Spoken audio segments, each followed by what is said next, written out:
Part 6, 54. The Valet. People want to imagine that time is consistent, steady, stable. They define the day, create tools to measure it, chop it up into hours, minutes, seconds. They pretend each one is equal to the others, when in fact some are clearly prime cuts and others are full of gristle. Tress understood this now, as she'd known a hearty day thick with meat and fat. But the next few were lean and limber, passing quickly. While not the diaphane days of a vacation, they were ephemeral nonetheless, for all their increasing tension. The ship drew steadily closer to the midnight sea, interrupted only once when Tress had to lift them during a stilling. The rain missed them on that occasion, but none of the crew had complained about the hassle of chopping vines off the ship. If anything, this near miss was a reminder that they, by all reasonable accounts, should not be alive. Tress felt a momentum to her travel, a phantom tailwind. Encouraging, but also relentless. After so much wandering, so many detours, it was happening. She was sailing to confront the sorceress. This was perhaps what made the days pass with such elasticity. If the first part of her voyage had been the bow being drawn, now the arrow had been released. She also decided to cast off a little emotional ballast. She was tired of lies and deception. With a frankness that was honestly somewhat inconvenient when trying to create a story, she gathered Soleil, Anne, and Fort, then introduced them to Huck. He'd agreed to it reluctantly, and perhaps only because he'd been so elated when Tress had stumbled into the captain's cabin that first night after confronting the dragon, and discovered him in a little cage, the cat pawing at the bars. Despite everything, Tress found room within her to feel guilty for not thinking of him. In her defense, she'd assumed him safe in her cabin, though the knowledge that Crow had ransacked the place should have raised, if not a red flag, at least a fuchsia streamer. Still, his excitement to hear of her exploits had washed that guilt away like grime off a window, and now he sat on her palm, introducing himself to the ship's officers, explaining how he and Tress had met. That done, he and Tress both waited for their reactions. "You did so much to help, Huck," Fort wrote. "Moons! We need to tell the dogs. We can't have anyone stepping on you. You're a hero." The rat perked up. "Yeah," Anne said, "and we've got to do something about that cat. Can't let it roam free. I'll build a cage or something for it. Keep it in my room until the next port." All turned to Soleil, who did her best to look calm and commanding despite her crutch. She rubbed her chin. "A rat on the crew," she said. "Tell me, what is your opinion on tiny pirate hats?" Spoiler, he turned out to be quite fond of them. It was honestly a little distracting. The second thing Tress did in the name of abject honesty was explain the challenges that would face them in the midnight sea. This, in turn, led her to explain who she was, why she'd left her home, and what she was trying to do. Afterward, Anne did ask what was so great about this guy she loved. Tress did her best to explain, though she was certain world-traveled people like them would find her love plain and unremarkable. She underestimated the power of simple words spoken with passion. No one questioned her after that. So, the days faded behind her like the setting crimson moon, and ahead a jet-black moon broke the horizon. It reflected no light and seemed more a void than an object, a tunnel to nothing. As it emerged from the horizon, Tress feared, irrationally, that it would keep growing, that the midnight moon wouldn't be the size of the others, but would turn out to be a vast darkness that consumed the entirety of the sky. To escape it, she spent time in her new quarters. The captain had far more space than Tress had been assigned, though she still used her old room for spore experiments. She filled page after page of the captain's notebook with discarded ideas for how to protect the ship as it crossed the midnight sea. Trouble was, her mind didn't seem to work right anymore.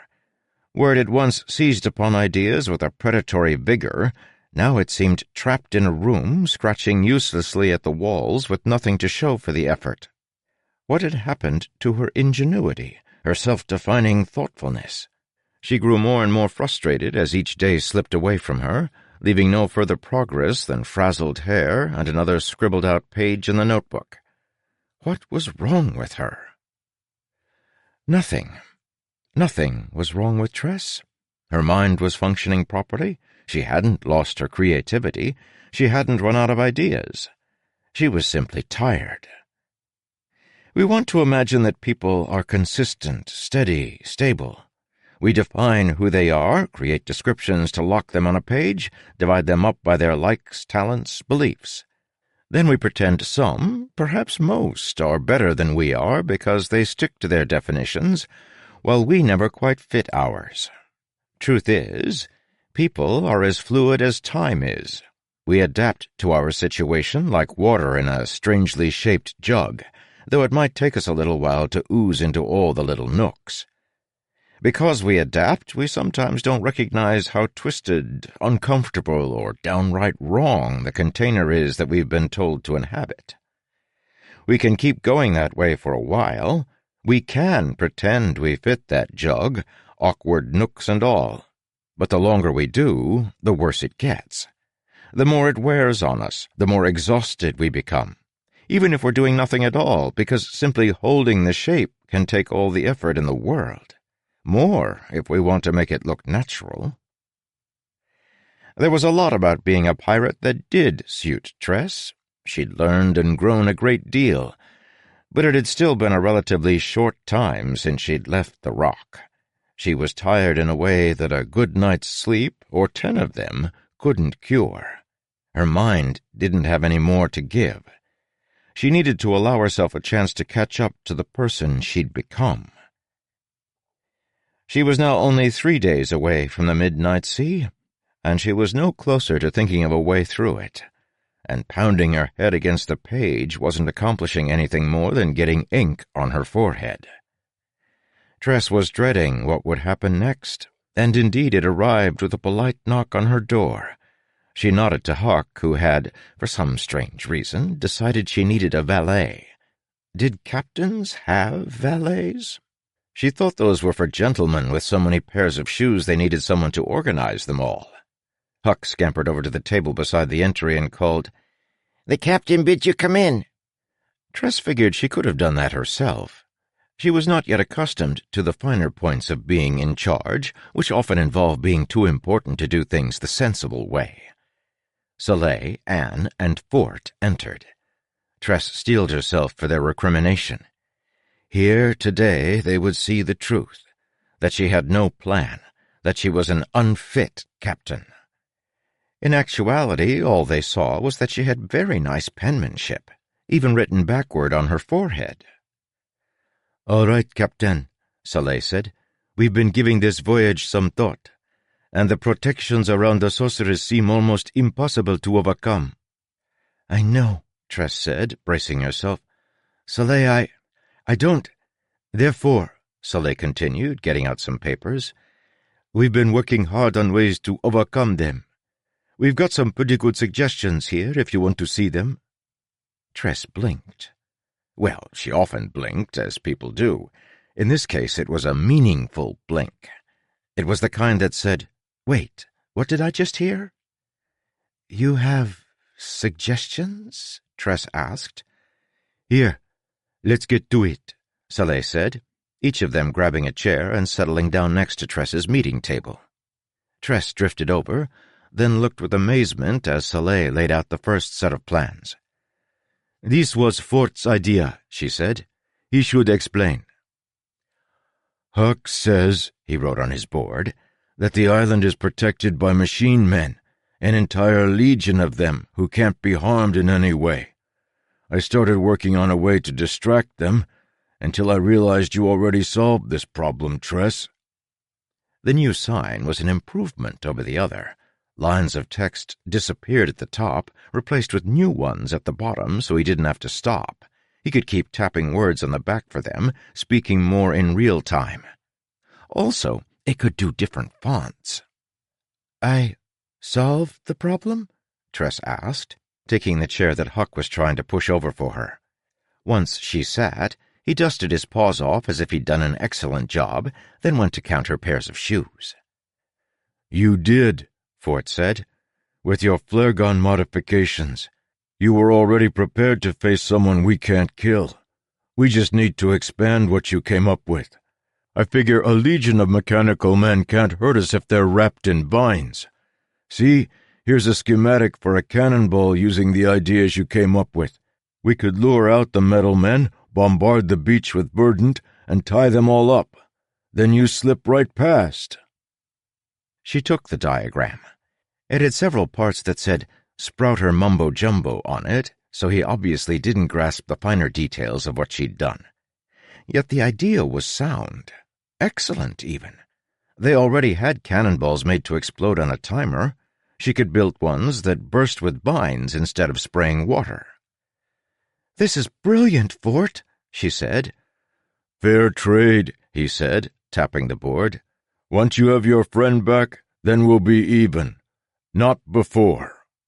She didn't point out that he'd only lost his original board because of her, and so giving one back to him was already a fair trade. She was too amazed. They'd solved her problem. Instead of being angry at her for not having the solution, they had worked out one themselves. She didn't need to do this all on her own. That shouldn't have been such a revelation for her, but after spending ages walking around with everyone piling bricks in your arms, it can throw you off balance when someone removes a brick to carry for you. "Thank you," Tress whispered, trying to maintain her composure. She wasn't certain if captains should cry in front of their crew. Seemed like there'd be a maritime law against it. "Thank you so much. I've been trying and trying to think of a way through this." "We're here for you," Fort said. "We're your crew, Tress. Your friends. Let us help." "Yes, of course," Tress said. "But thank you." She looked at them each in turn, beaming. "I'm trying to figure out why it says 'Ask nicely' on your forehead, Tress," Anne said. "Technically," Fort added, "it says backwards YLECIN space KSA. "Actually, it says neither," Soleil said, "because it's crossed out. See?" "Oh, yeah," Anne said. "Anyway, we might have a solution to the other problem on the island, getting into the tower. You gave us the clue to this one, too." "Growing a tree of verdant vines," Tress said, "to reach the top and get in that way. I thought of that, Anne, but surely the sorceress keeps the door locked." "But not the window," Fort said, "where she lets out her ravens." "Far too small." "For a human," he wrote. Their eyes turned toward Huck, who stood before the room's wardrobe. He'd finished counting the shoes Tress owned. That hadn't been difficult, as she was wearing both of them presently. So he'd moved on to making a mental list of the different types she'd need to buy. He felt the stares. It's a thing rats learn. So he turned, feeling like the only piece of cheese left in the larder. "What?" he said. "We need someone small," Soleil said, "to sneak into the sorceress's tower through her raven window." "Tricky," Huck said, "since I don't think any human could fit through." "Oh, rat. Right."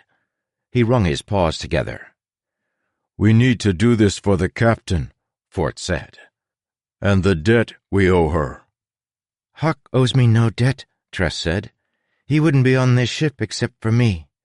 "Which means he'd be on the bottom of the verdant sea."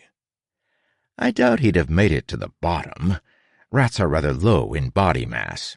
He'd almost certainly have ended up wrapped in a vine ball, drifting through the middle depths of the ocean until he decomposed. But as no one in the room was versed in spore depth density and relative fluidized viscosity, they took Fort's words as fact. "It's all right," Tress said to Huck. "You don't need to do it if you don't want to.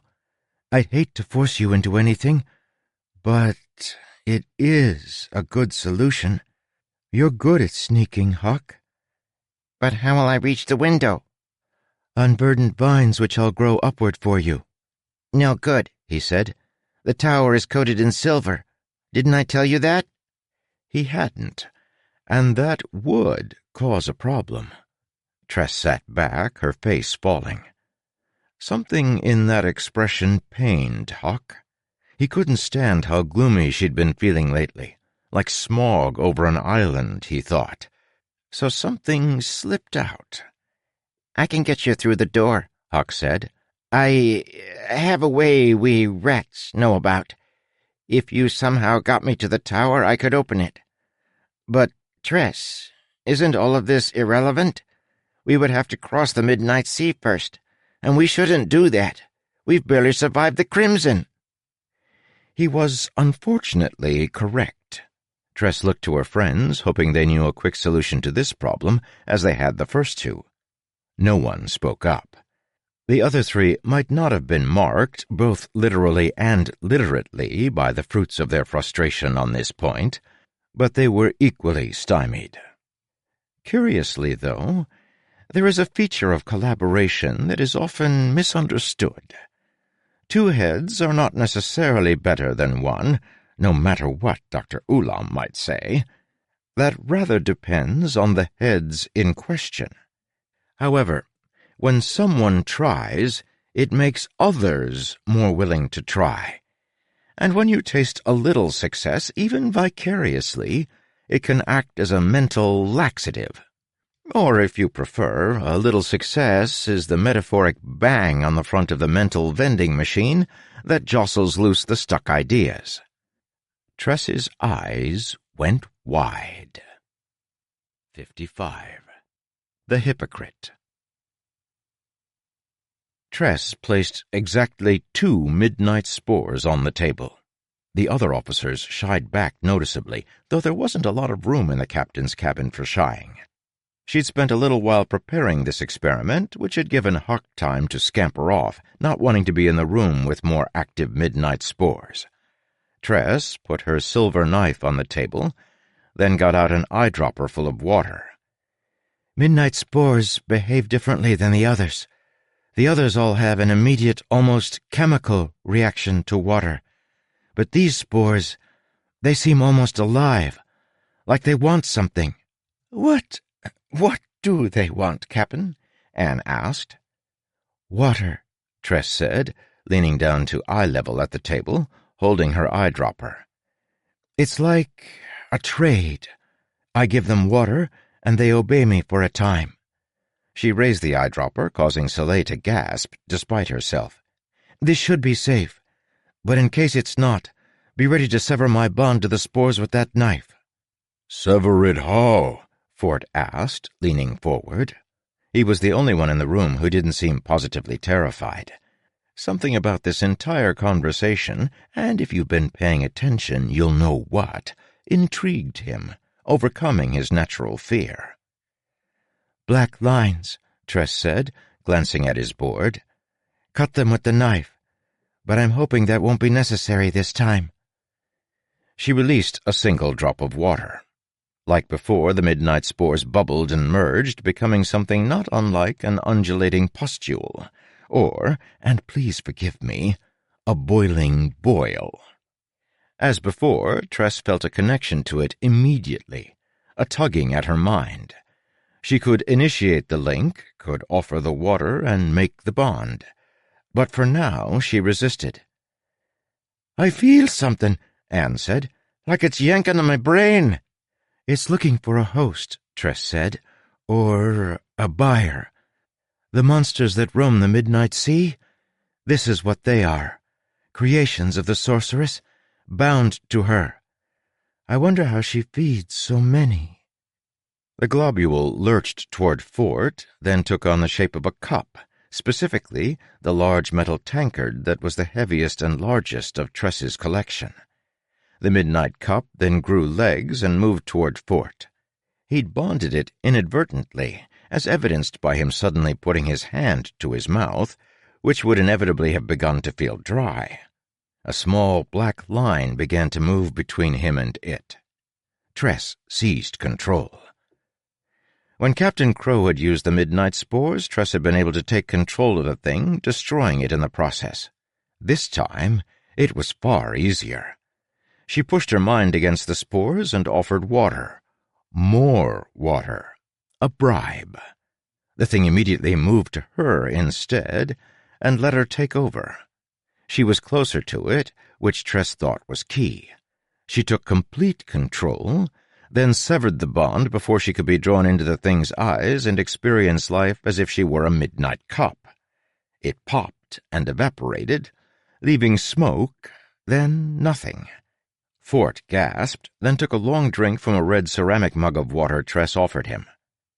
"What happened?" Soleil asked, stepping forward. "I took control of the thing," Tress said. "I bribed it with my water instead, offering that in trade, giving it more freely than it could take from an unwilling subject. Once it accepted, I took control, then dismissed it." "And you think you can do this with the ones guarding the Midnight Sea?" Anne asked. "We're going to find out," Tress said, standing up. "How long until—" A pounding came at the door. Tress hesitated, then nodded. Anne moved to open it, and they were confronted by Laggert. Hell! I forgot to tell you about Laggert. Tress let Laggert stay on the Crow's song. She rightly figured that without Crow around to impress, he wouldn't try anything funny. Not that he could, mind you. Laggert was to funny what liquid nitrogen is to a healthy set of lungs. He'd spent the last few days strutting back and forth up and down the deck, ornery, confused, uncertain. "I need to speak to you in private, Captain," he said. Tress was unsure about this, so she rested her hand on her flare gun, but she nodded to the others, indicating they should leave. They did so, closing the door behind them as Laggert stepped inside. They regarded one another for a short time. Then Laggert drew himself up, looking like a buzzard that forgot to put on its feathers after its morning shave, and met Tress's gaze. "I demand," he said, "that you shoot me." "Shoot you?" she said. "For what I've done to you." "I told you that you were forgiven for that." "I know," he said, and began to pace. "Captain, I can't take the lies. I know what you're really doing. I know you're waiting until I'm calm and comfortable so you can toss me over then. It's cruel, waiting to kill a man until he's sure you won't. I figured you for someone better than that." He spun on her. "I demand to be shot. Get it over with. Be forthright. Shoot me." Tress sighed, rubbing her forehead. "Laggert, I'm not going to shoot you, but look, I'm far too tired to pretend to understand what your mind is doing to you right now. I'm not going to shoot you, but if you insist, I can throw you in the brig or something." He perked up, then craned his neck. "Really?" "Really." "You'd do that for me? Imprison me instead of kill me?" "Laggert," she said, "I'm not going to kill you. I was never going to kill you. I didn't even kill Crow." He chewed on that, then chewed on it some more, then a little more. Those were words with gristle. Laggert was not a smart man. True, the things he lectured people on could fill a dictionary, but what he actually knew would barely fill a postcard. That said, he wasn't an idiot either. He settled somewhere between smart and stupid, perched on the very peak of the bell curve, and assuming that it was the right place to be, as highest has to be best. In that moment, though, he understood. Tress was willing to throw him in the brig, but he wasn't going to shoot him. She wasn't going to toss him overboard. She hadn't been playing tricks on him. She had been honest. She'd been kind to him. This was the most difficult idea he'd ever been forced to swallow.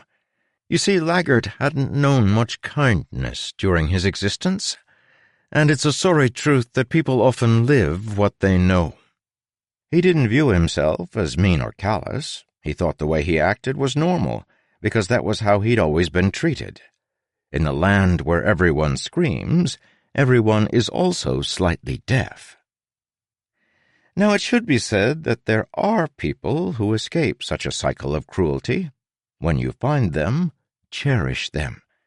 Because, unfortunately, many continue like Laggart, never realizing the way they are, until perhaps they experience a moment like the one that happened on that ship, where Tress showed him pure kindness, forgiving his actions. Yes, he was no longer confused.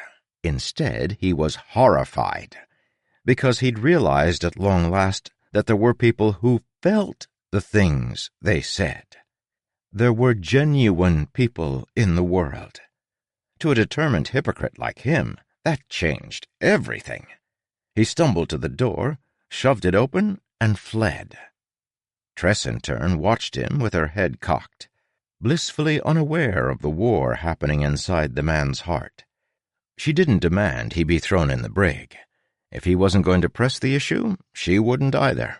Instead, she carefully tucked away her box of midnight spores. And honestly, she felt a growing elation.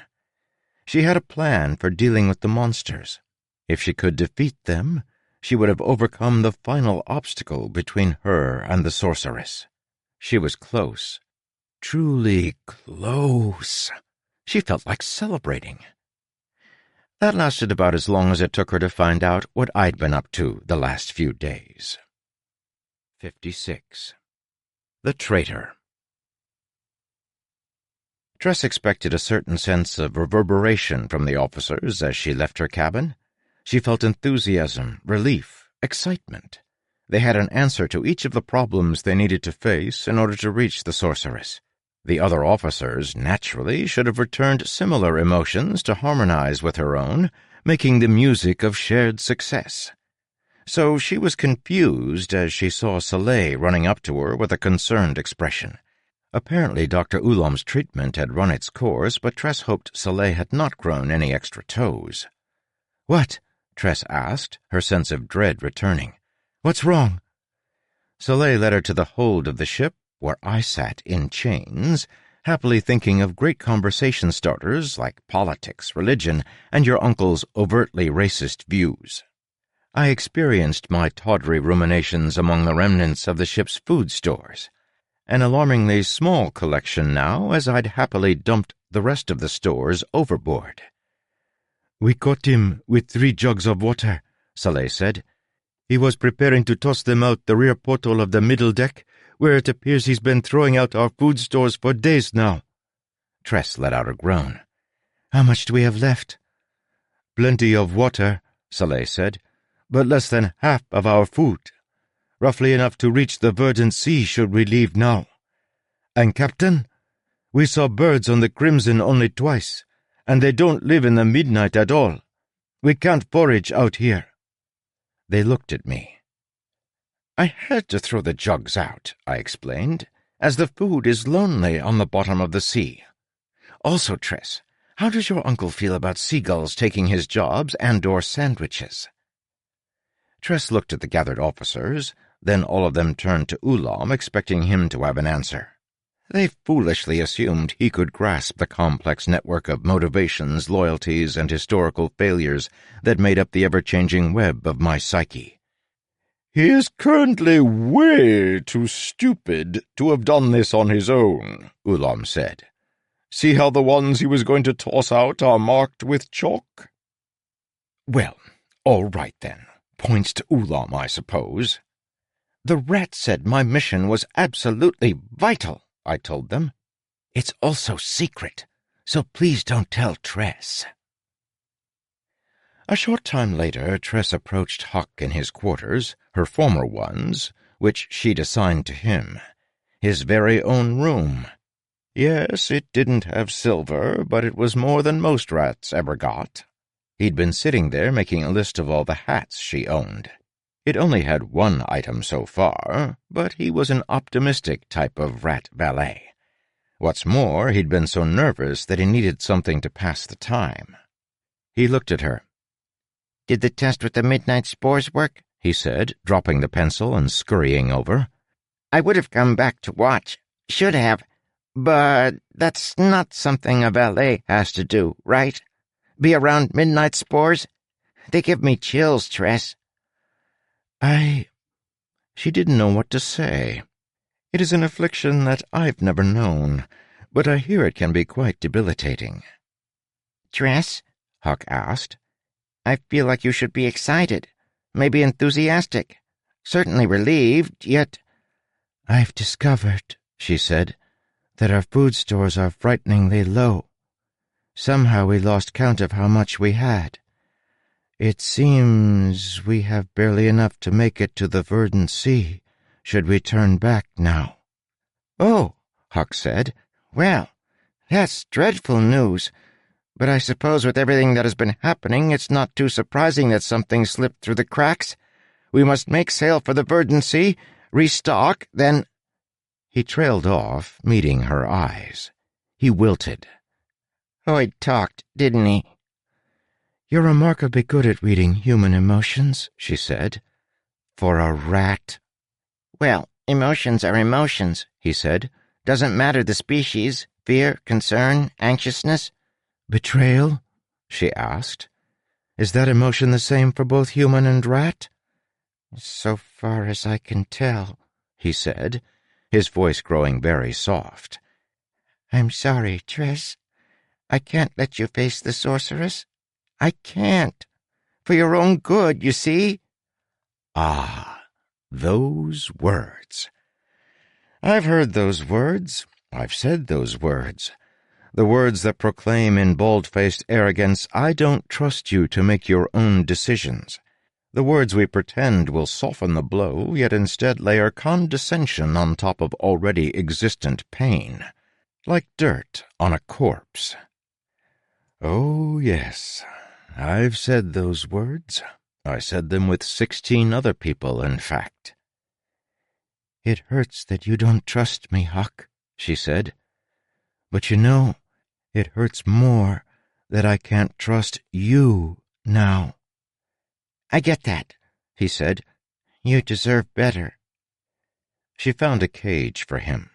It felt appropriate that she should put him back in one, and Crow had a couple of the appropriate size for keeping messenger birds. It broke Tress's heart to leave Huck inside, huddled against the bars, refusing to face her. But she had a crew to protect, and she couldn't risk Huck doing something even more drastic to stop them. As it was, she barely contained her frustration. They were so close. Now they'd have to sail across the entire Crimson and restock. Moons. Could they afford to restock? How was she going to pay the crew? Would they continue as pirates? And if she did find Charlie, what then? Disband the crew? Give the ship to Soleil and go home? Her focus on reaching the sorceress had let her, so far, procrastinate addressing these questions. Payroll didn't seem so pressing when you expected to get captured and turned into a marmoset the next week.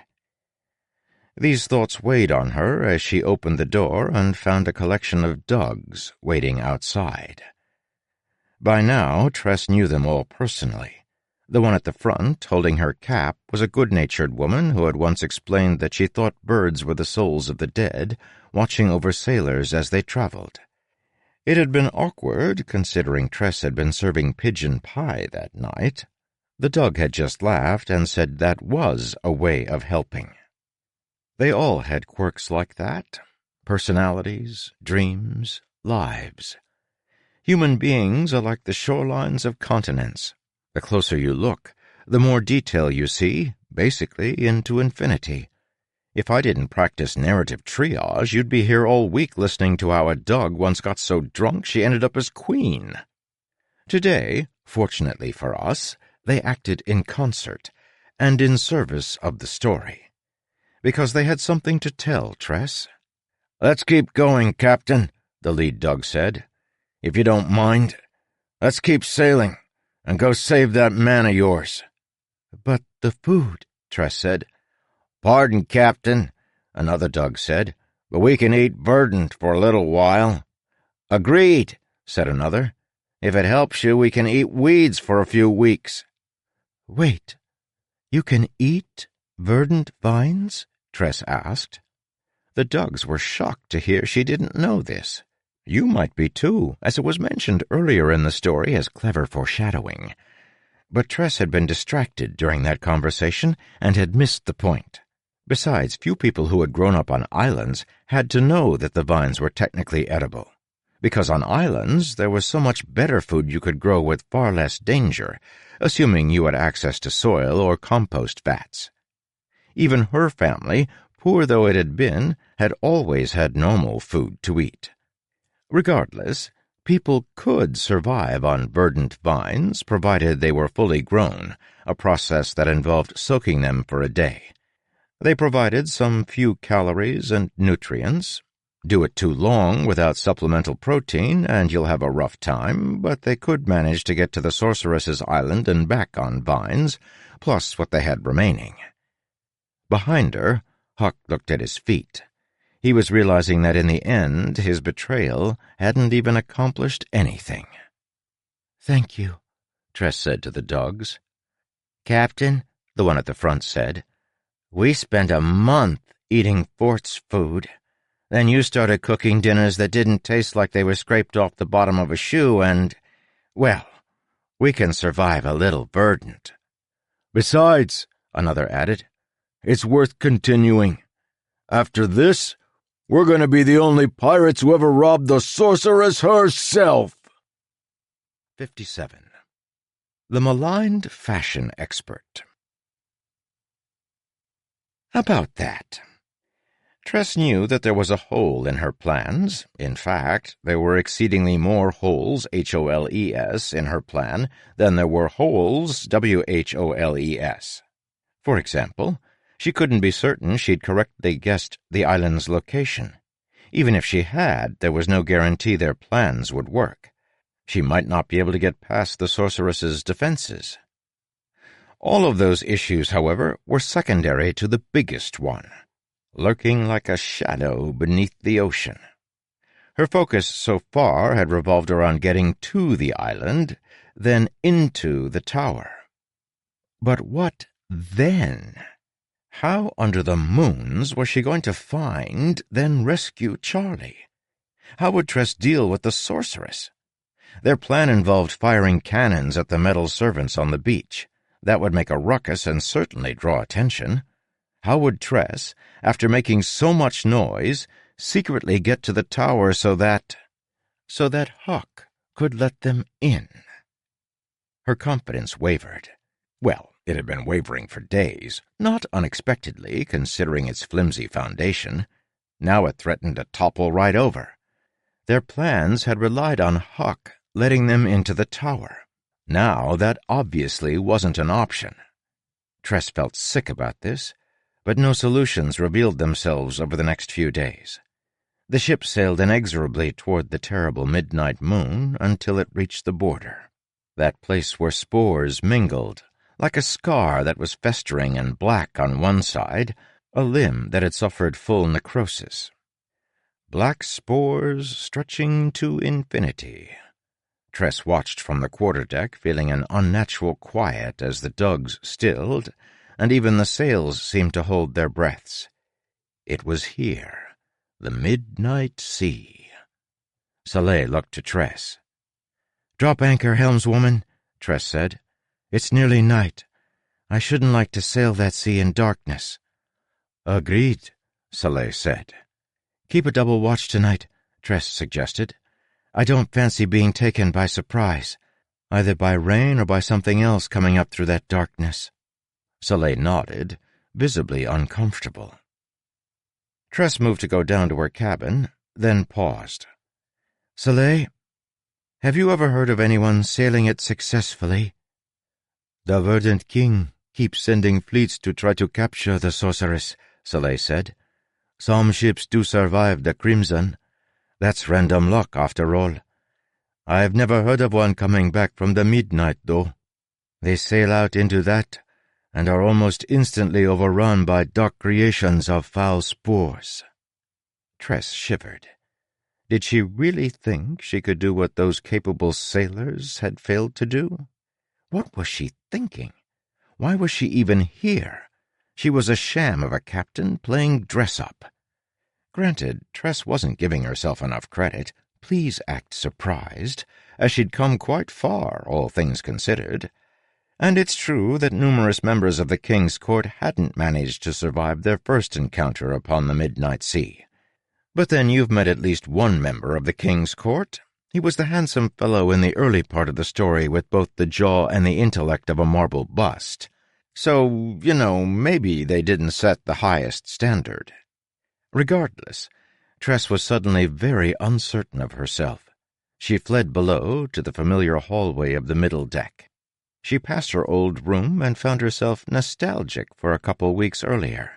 Days when she'd sat reading about spores while listening to the comforting footsteps above. Those footfalls had sounded so confident, random, but somehow still rhythmic. Beats indicating a song the crew all knew and played together. Now she was in charge. The one everybody was confident in was her. She approached Dr. Ulam's office and was let in after a quick knock. She found him inspecting his hand, which had grown a 6th finger. Tress sighed in relief. Finally, a normal and familiar sight. "Tress," he said, trying out a ring on the finger, "I'm pleased by the visit. Have you reconsidered my offer?" "Thank you, but no," she said. "I'm rather attached to all of my toes." "Everyone is, dear. That's why the father invented scalpels. But now you look distraught. Here, sit. Let me boil some water." She sat down as he used some odd device that worked like a hot plate, but without fire or spores to warm it up. He set a kettle on top, then turned and regarded her, gray-skinned fingers laced in front of him as he leaned against the counter. "Speak, please." "Ulam," she said, "I can't defeat the sorceress." "No, of course you can't," he said. "All of the others are expecting me to, and I'm increasingly terrified I'll let them down." "Ah, well then," he said, "can I help you with this anxiety, I don't even have to give you a sedative. You needn't worry." "I needn't?" she said. "Really?" "Yes. You see, no one expects you to defeat the sorceress. I believe they're all expecting to die.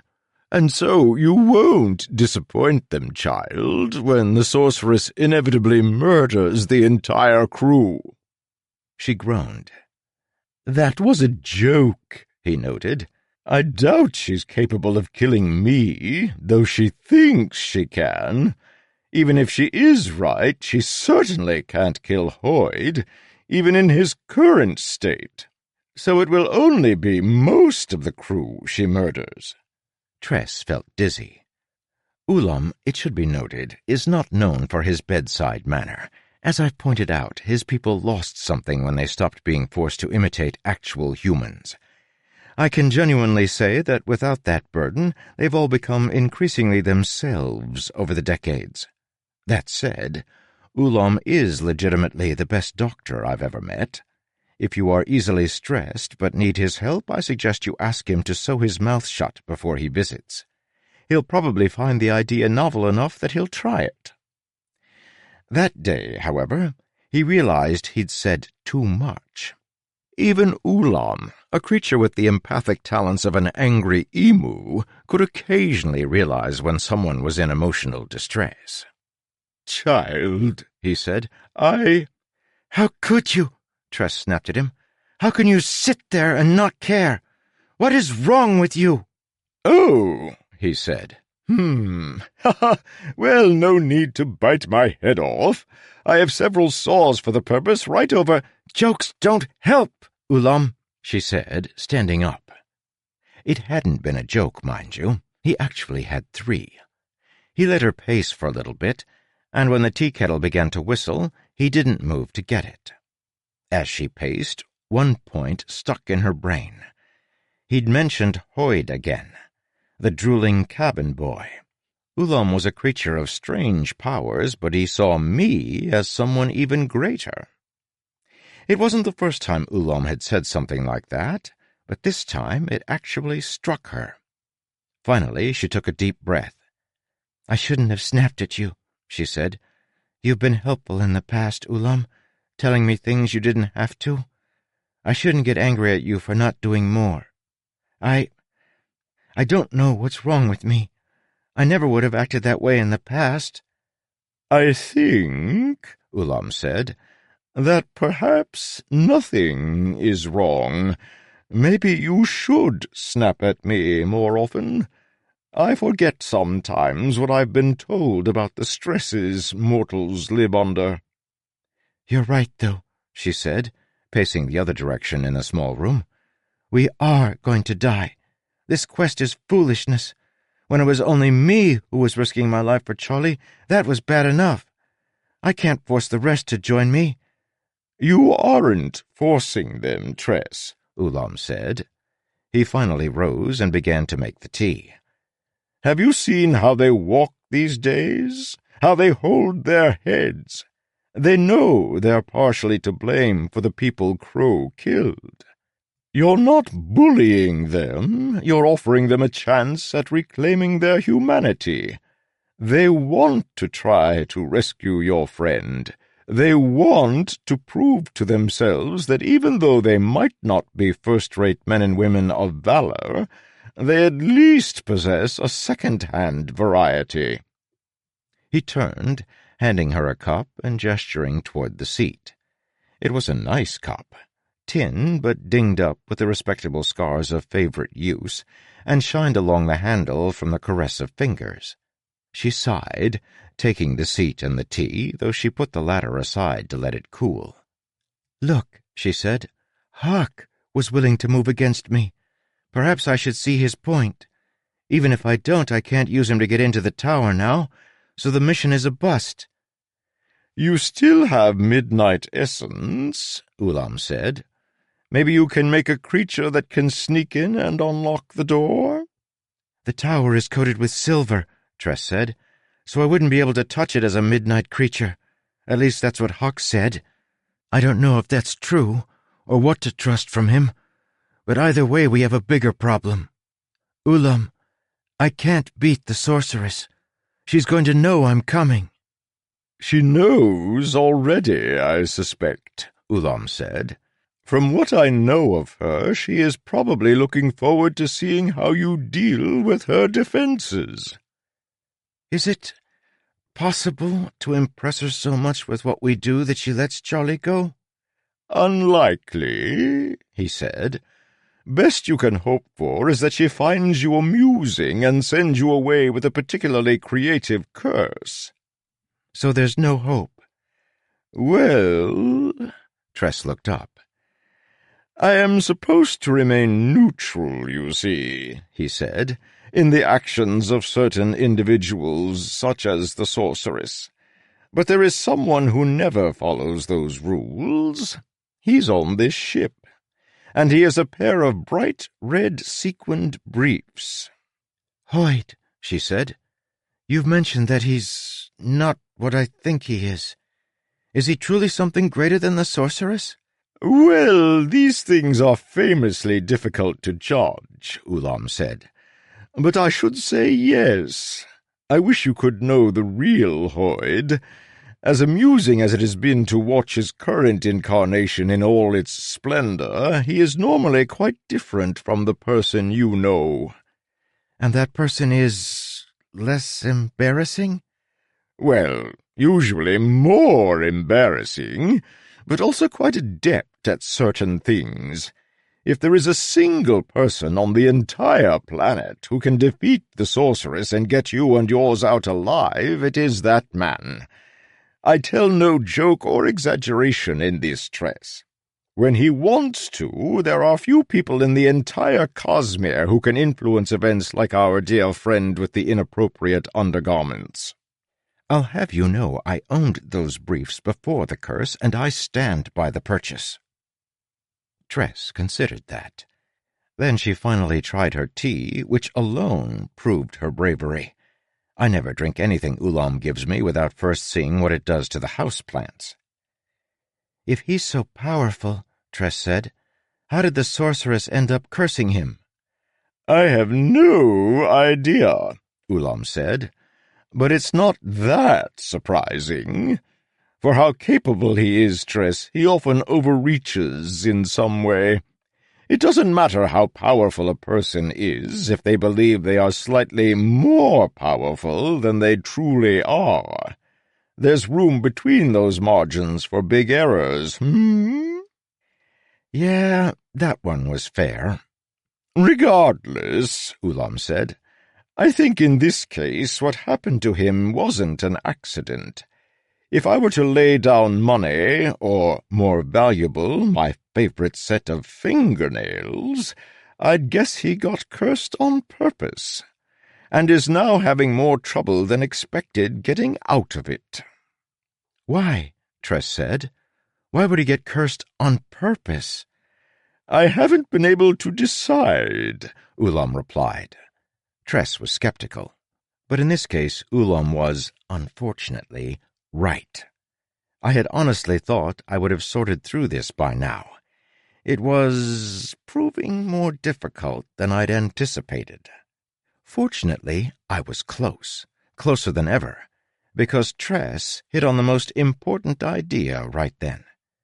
So, Tress said, maybe I don't have to defeat the sorceress. Maybe I just have to find a way to get Hoid to do it. Perhaps. Yes, perhaps indeed. Tress excused herself, then wandered to her quarters. There she dug under the bed and brought out her collection of cups. It had been so long since she'd admired them. The part of her that enjoyed them hadn't changed, but she just didn't have the time she'd once had. Really, these days, she'd only been using the big metal one. It was the one that wouldn't break if it dropped off the table when the ship swayed. Still, she took them out one at a time and placed them on the counter. Last of all, she got out the ones Charlie had sent her. She stared in particular at the one with the butterfly soaring across the ocean. She'd originally assumed the butterfly had to be forced into such a terrible situation. Why else would it fly out over the spores? She saw it differently now. Perhaps it was simply a butterfly who knew what it wanted, and was willing to try to get it, no matter how impossible. It wasn't a suicidal butterfly. It was a determined one. She put away the other cups, but kept this one out along with the pewter tankard. These were her two favorites, one a symbol of determination, the other a solid and heavy practical device, almost a weapon. I, she thought, am these two cups. One side utilitarian, one side dreaming. Opposites. Yet both served the same function. Remarkable. That butterfly, though, had gone out on the ocean alone. It hadn't brought an entire crew with it to die. She took a deep breath and tied her hair back, then took the two cups and stalked out onto the deck. "Saleh," she said to the helmswoman, "I've changed my mind. I want you to set down the launch. I'm going to take it into the midnight sea. Alone." 58. The Monster. The objections were mountainous. "Alone," Saleh said. "Captain, what moon gave you such a lunatic idea?" "I'll go with you," Anne said. "I can keep you safe. I've got 6 pistols on me, and 4 eyes to aim them with now." Even Laggert, hovering about the back of the group of officers, seemed concerned. Fort just held up his board. "Why?" he asked. "I want to try the experiment with the midnight essence," Tress said. "See if I can actually control or destroy the monsters. Because if I can't, there's no moving forward and all of this is moot. I will try it alone, as there's no reason to bring the rest of you. There's nothing you can do." "I think this is a bad idea, Captain," Saleh said, folding her arms. "I won't let you go into another sea alone." "Am I not the captain?" Tress asked. "Can I not make this decision?" "You can," Saleh said, "but you shouldn't." Irony is a curious concept. Specifically, I mean the classical definition. that of a choice leading to an opposite outcome from what is intended. Many grammarians bemoan the word's near-constant misuse, second only in dictional assassination to the way some people use the word literally, their use of which is ironic. I'm not one of those people who care if you use words wrong. I prefer it when words change meaning. The imprecision of our language is a feature. It best represents the superlative fact of human existence, that our own emotions, even our souls, are themselves imprecise. Our words, like our hearts, are weapons still hot from the forging, beating themselves into new shapes each time we swing them. Yet irony is an intriguing concept. It exists only where we want to find it because for true irony, expectation is key. Irony must be noticed to exist.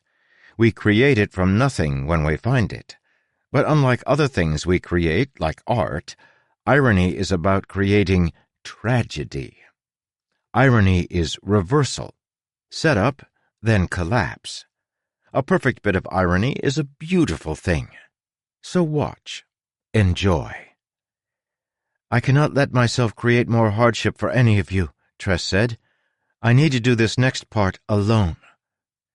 Soleil sighed softly, the kind of sigh you make when you're trying not to yell but need to give your lungs something to do. She nodded to the side. Can we speak in private a moment, Captain? Tress nodded, and the two of them stepped away. I have another suggestion, Soleil said. We sail the Crow's Song in a little way and skirt the edge of the border for a while. Try to attract one of these monsters.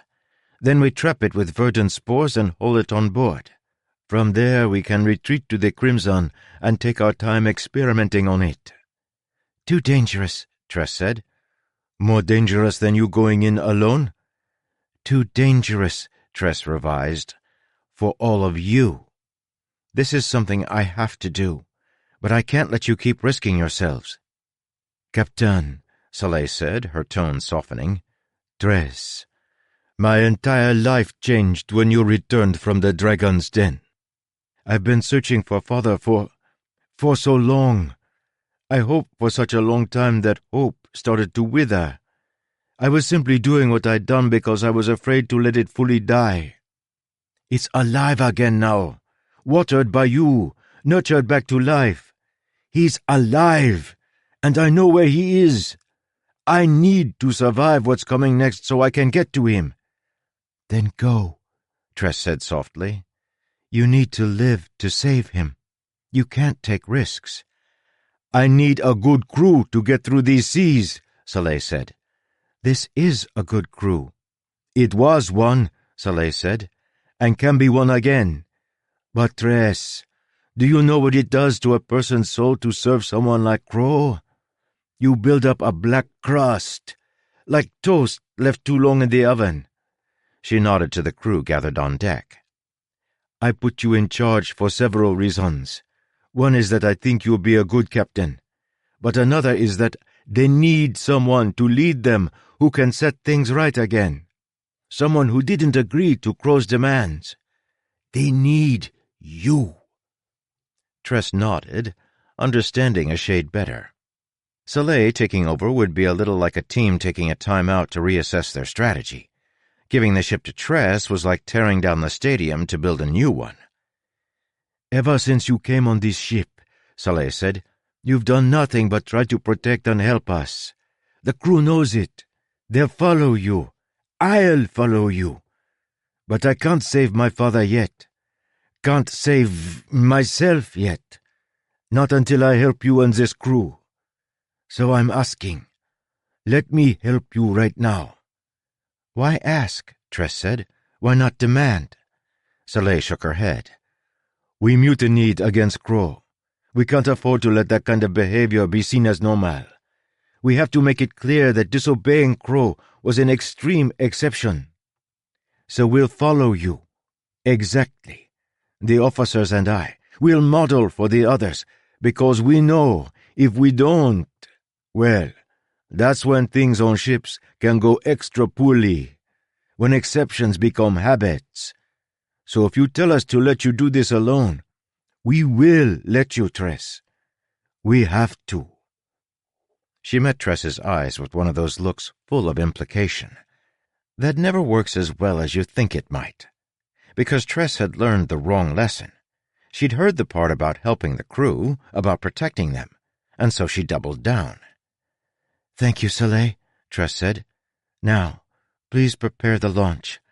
I will be going alone into the Midnight Sea to test my theories about controlling the spore monsters there." The sigh this time was accompanied by a barely contained growl, like Soleil had swallowed something angry and furry. Speaking of which, Tress returned to her cabin to grab her hat before heading out for her experiment, and when she did, a voice spoke from the corner. "Take me," Huck said. Tress froze, then turned toward his cage. "Bring me," he said. "I heard you speaking.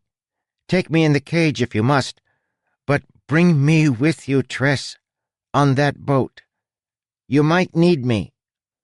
She nearly dismissed him, but something about his voice, the tone of it perhaps. She pulled on her hat, wavered for a moment, but then decided.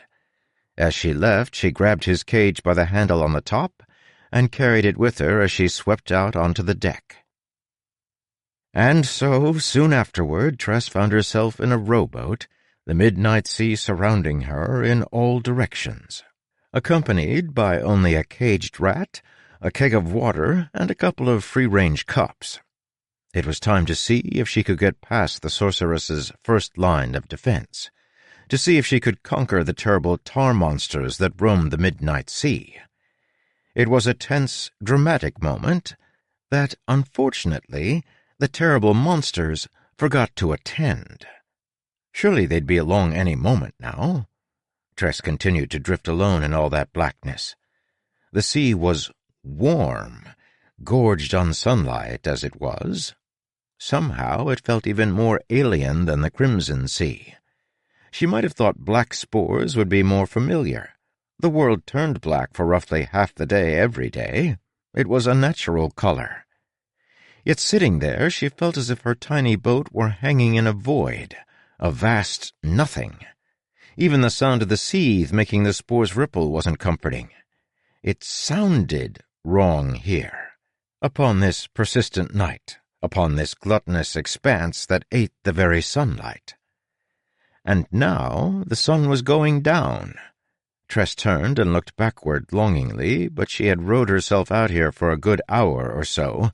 Her arms were burning as proof. The crow's song wasn't even visible, nor was the Crimson Sea.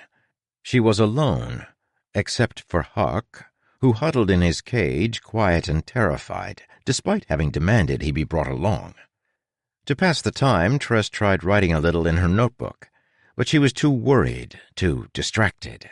It wasn't only the thought of the midnight essence, but the fact that the spores were so close, churning and bubbling right outside the hull of her boat. She tried looking up at the sky, but as she did, the sun sank behind the moon on the horizon, the midnight moon, like a hole in reality. So she waited.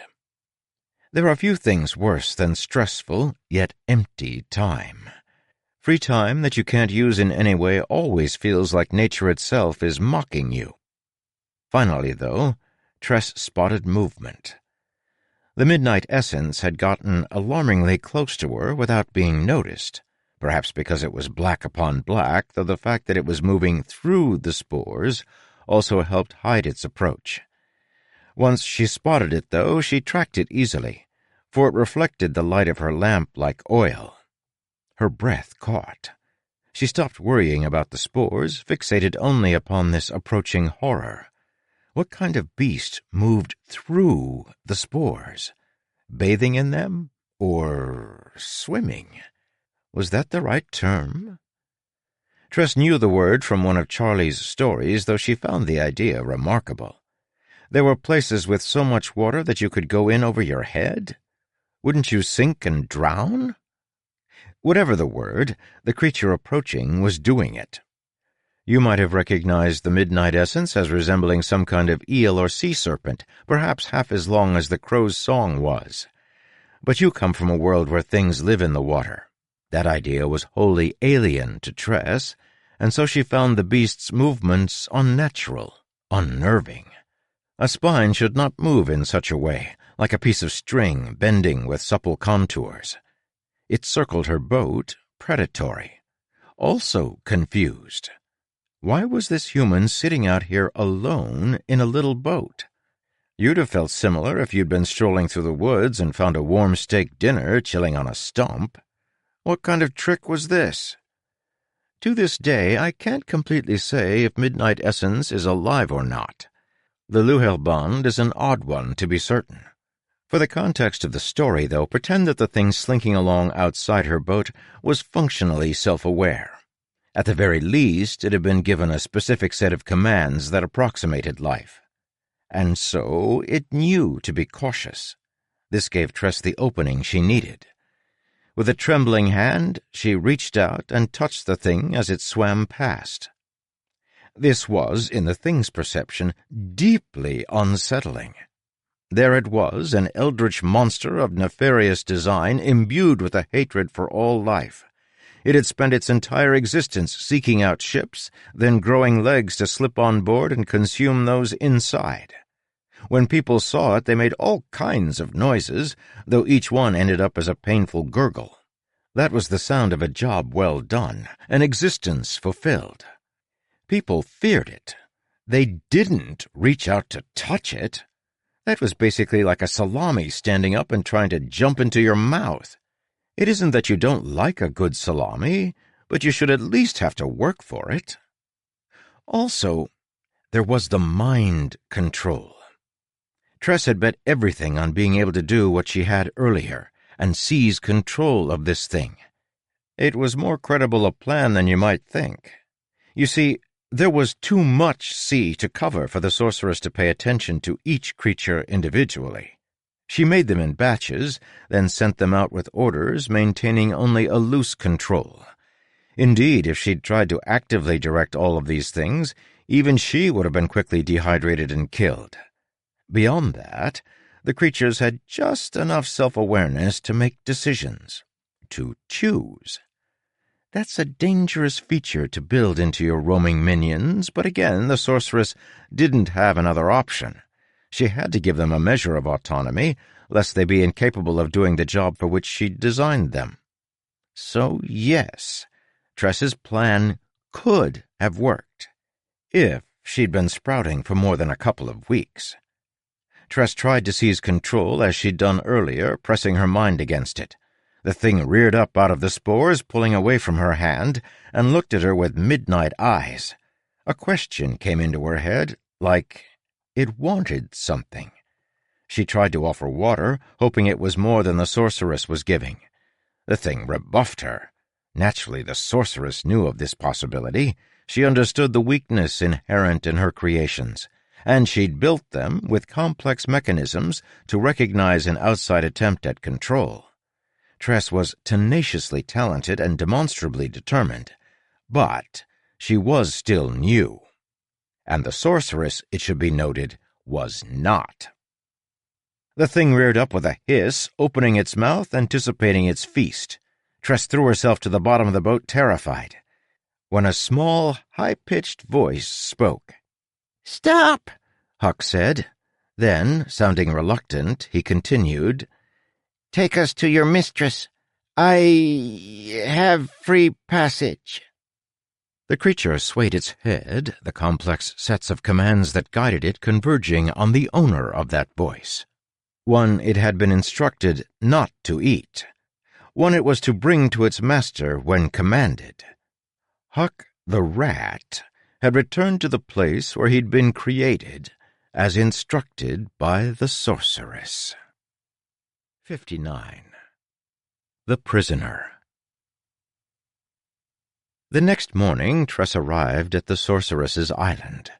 She'd been allowed a drink and the use of the facilities, a chamber pot, on the little rowboat, but otherwise she'd spent the trip wrapped in the coils of the Midnight Essence, immobile. Two others just like it had emerged from the spores to push the boat with incredible speed to its destination. Huck refused to answer her demands for explanations of what he'd done or why the creatures listened to him, but Tress had her suspicions. So it was that after an incredible journey, Tress finally arrived at the sorceress's island, and found it smaller than she'd envisioned.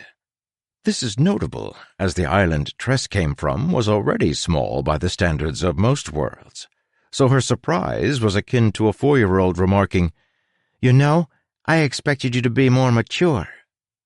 As the spore seas lack the fine silicates derived from coral refined by ichthyological digestive processes, yes, your favorite beaches are fish poop, the sorceress's island was merely another pile of rocks rising from the spores.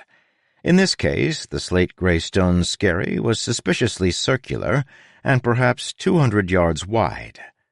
A few trees tried to spruce up the landscape, but failed, both by being too intermittent and by not being the right species.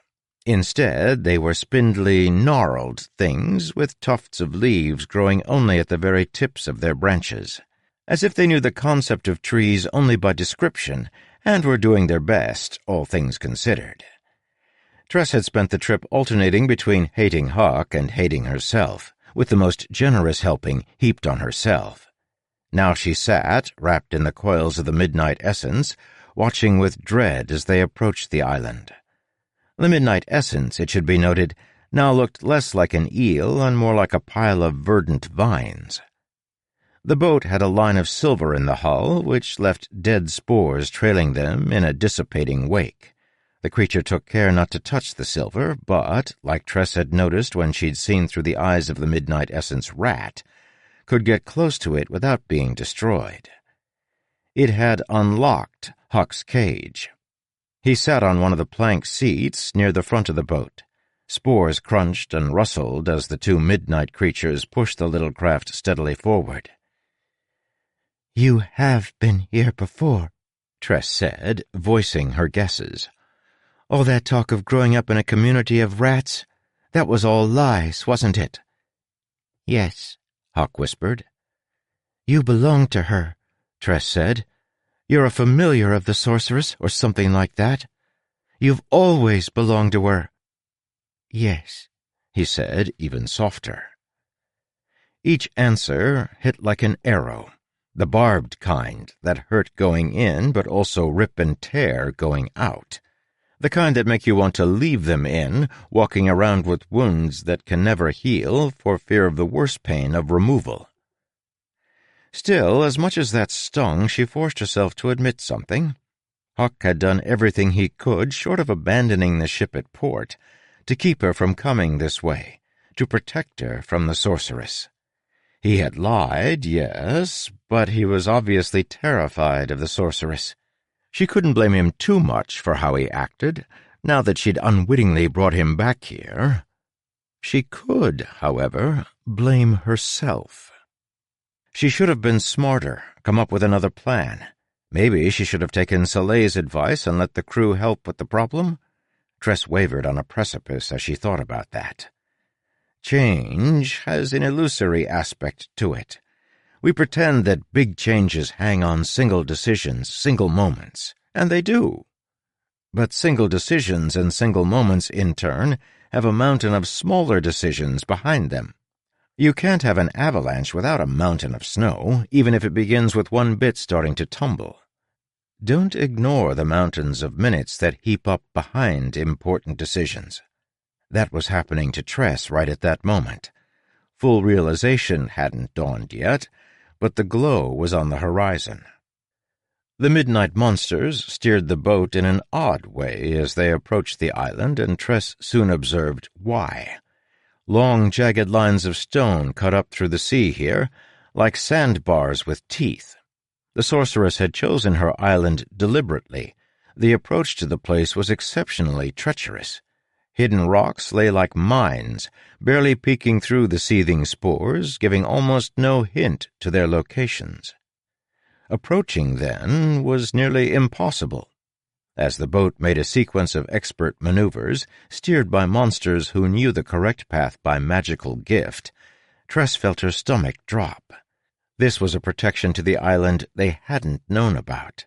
Huck hadn't told them of it, perhaps with nefarious intent. In fact, he simply forgot, but that's beside the point. If the crow's song had arrived and tried to sail up to the island, it would have surely ripped its hull to pieces and died upon the spores. Her mission here had been doomed all along. Eventually, their little boat, a lone speck of color skimming the top of the void, navigated to shore. Here Tress could make out the legion of golden metal men standing in ranks around the sorceress's tower. Outfitted with spears and shields, Tress could almost imagine them as men in armor with lowered faceplates. If only they hadn't stood so unnaturally still. Other than the lonely trees and the 100 metal men, the island's only feature was the tower itself. This, in contrast to the size of the island, was much larger than Tress had anticipated. Wide and tall, with a peaked top, Tress was too modest to say out loud what it resembled.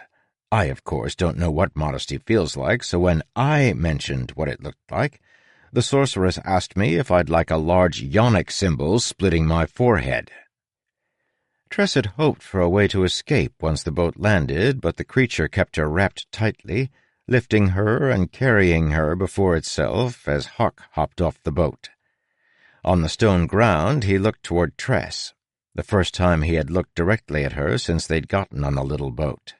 She glared back at him. He wilted visibly, like a vine without enough water. Then, however, he perked up, as if deciding something.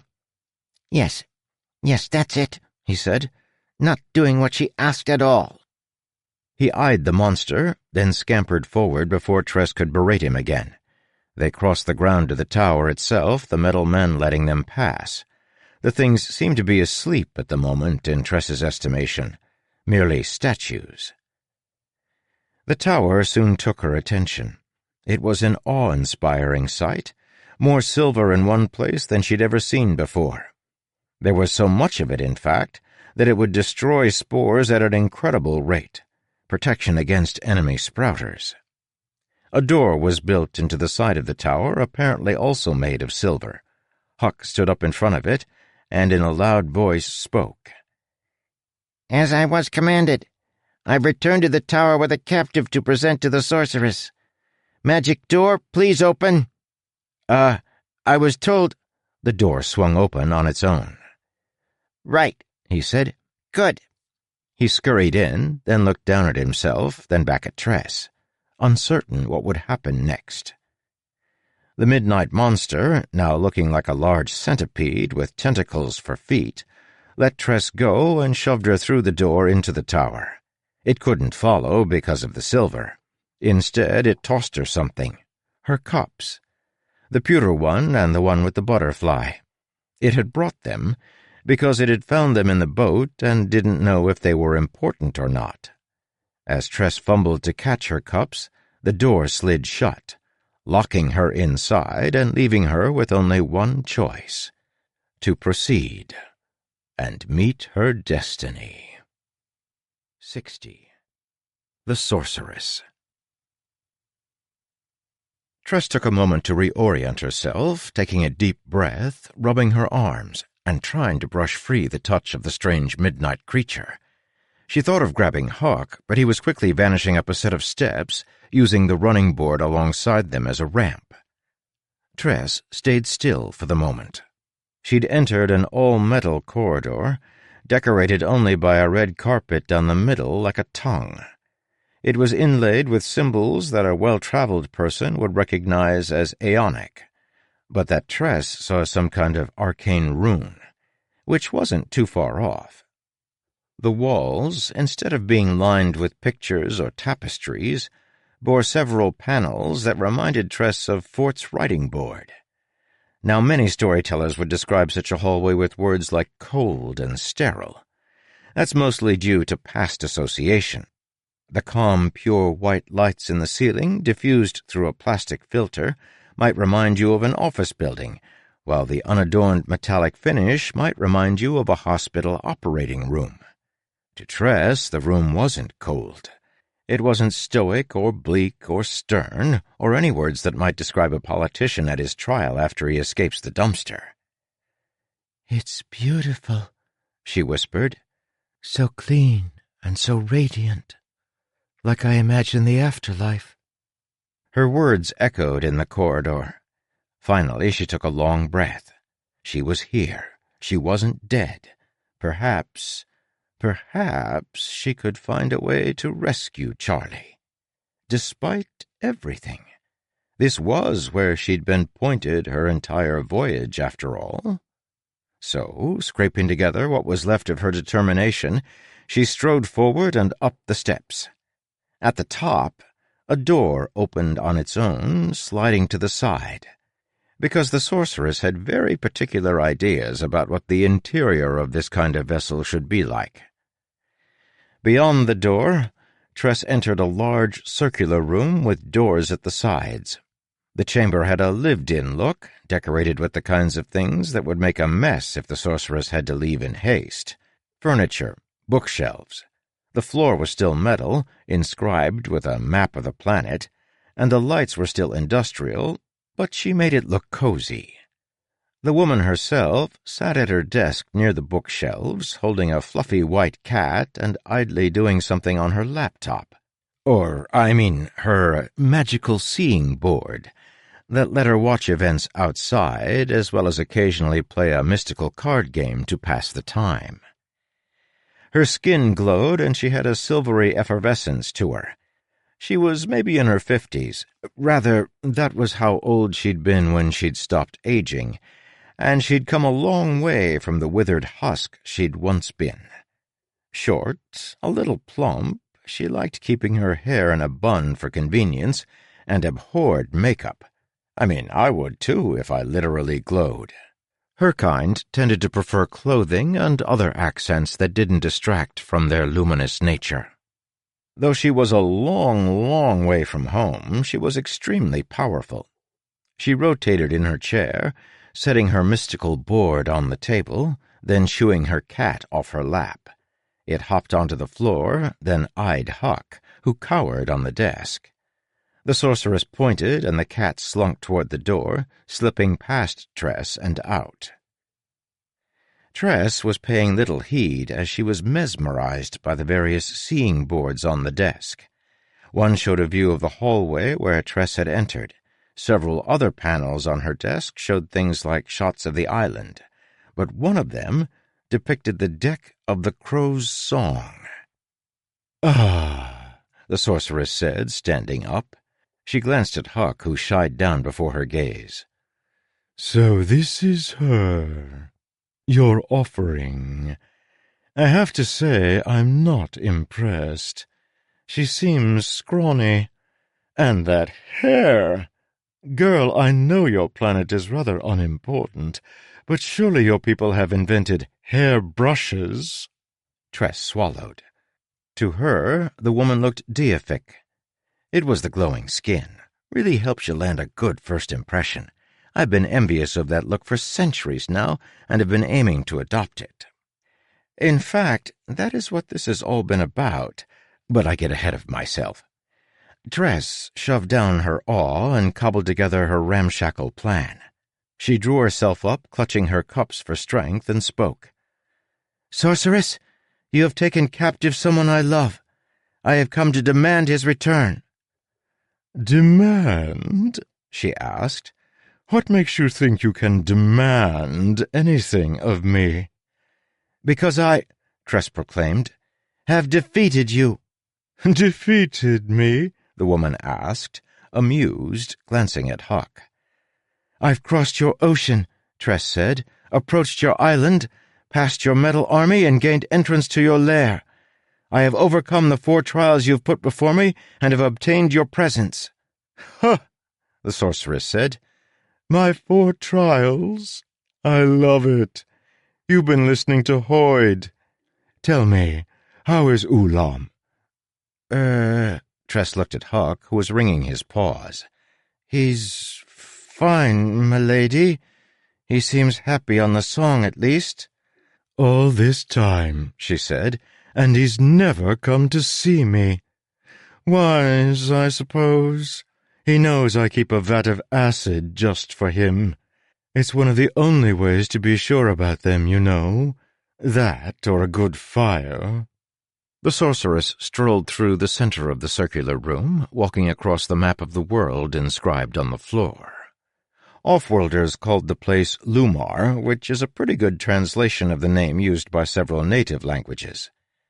Tress had never seen a map of it so detailed, but there was a lot to take in, so she didn't spare much thought for it. The sorceress stepped right up to Tress, obviously unafraid of physical altercation. "So," Tress said, "I've defeated you." The sorceress grinned. "Did you really think that would work, dear? Pretending you got captured on purpose to get past my defenses?" Tress swallowed, then went for her backup idea. I want to make a trade with you. I have a flare gun. It shoots bullets that create explosions of spores." "Yes, I've seen," the sorceress said, gesturing to her viewing boards, one of which still depicted the crow's song, and the image was wobbling, moving, and there were some fingers at the side of the image, gripping it. "Fort's board," Tress realized. "That's a view from his board facing outward. The sorceress has been using it to spy on us." Indeed she had. If I'd been in my right mind, I'd have realized ages ago that the security protocols were off by default, letting the things be hacked quite easily. The sorceress had been watching this entire time, save for the short period where Fort had been between boards. She'd stopped paying quite so much attention to the crow's song once Tress left. "My gun," Tress continued. "It's a design I made, known nowhere in the rest of the seas. I want to trade you the designs, in exchange for the return of Charlie, the man I love." "You think," the sorceress asked, "that with all the advanced technology at my disposal, I'd be interested in your spore gun? A type of weapon that is already being manufactured in several seas on this very planet, which simply hasn't made its way to your ocean yet?" Tress's resolve had already been crumbling. Now it all out collapsed. She looked to Huck, who, strangely, raised a paw toward her in a little fist, encouraging her. Something else was going on here, Tress realized, something she hadn't grasped yet. She began thinking back through the events that had led her to this point. Huck had been able to demand the midnight monster bring her to the island. The sorceress seemed intrigued by her and her crew. They were worth noticing and watching. Why?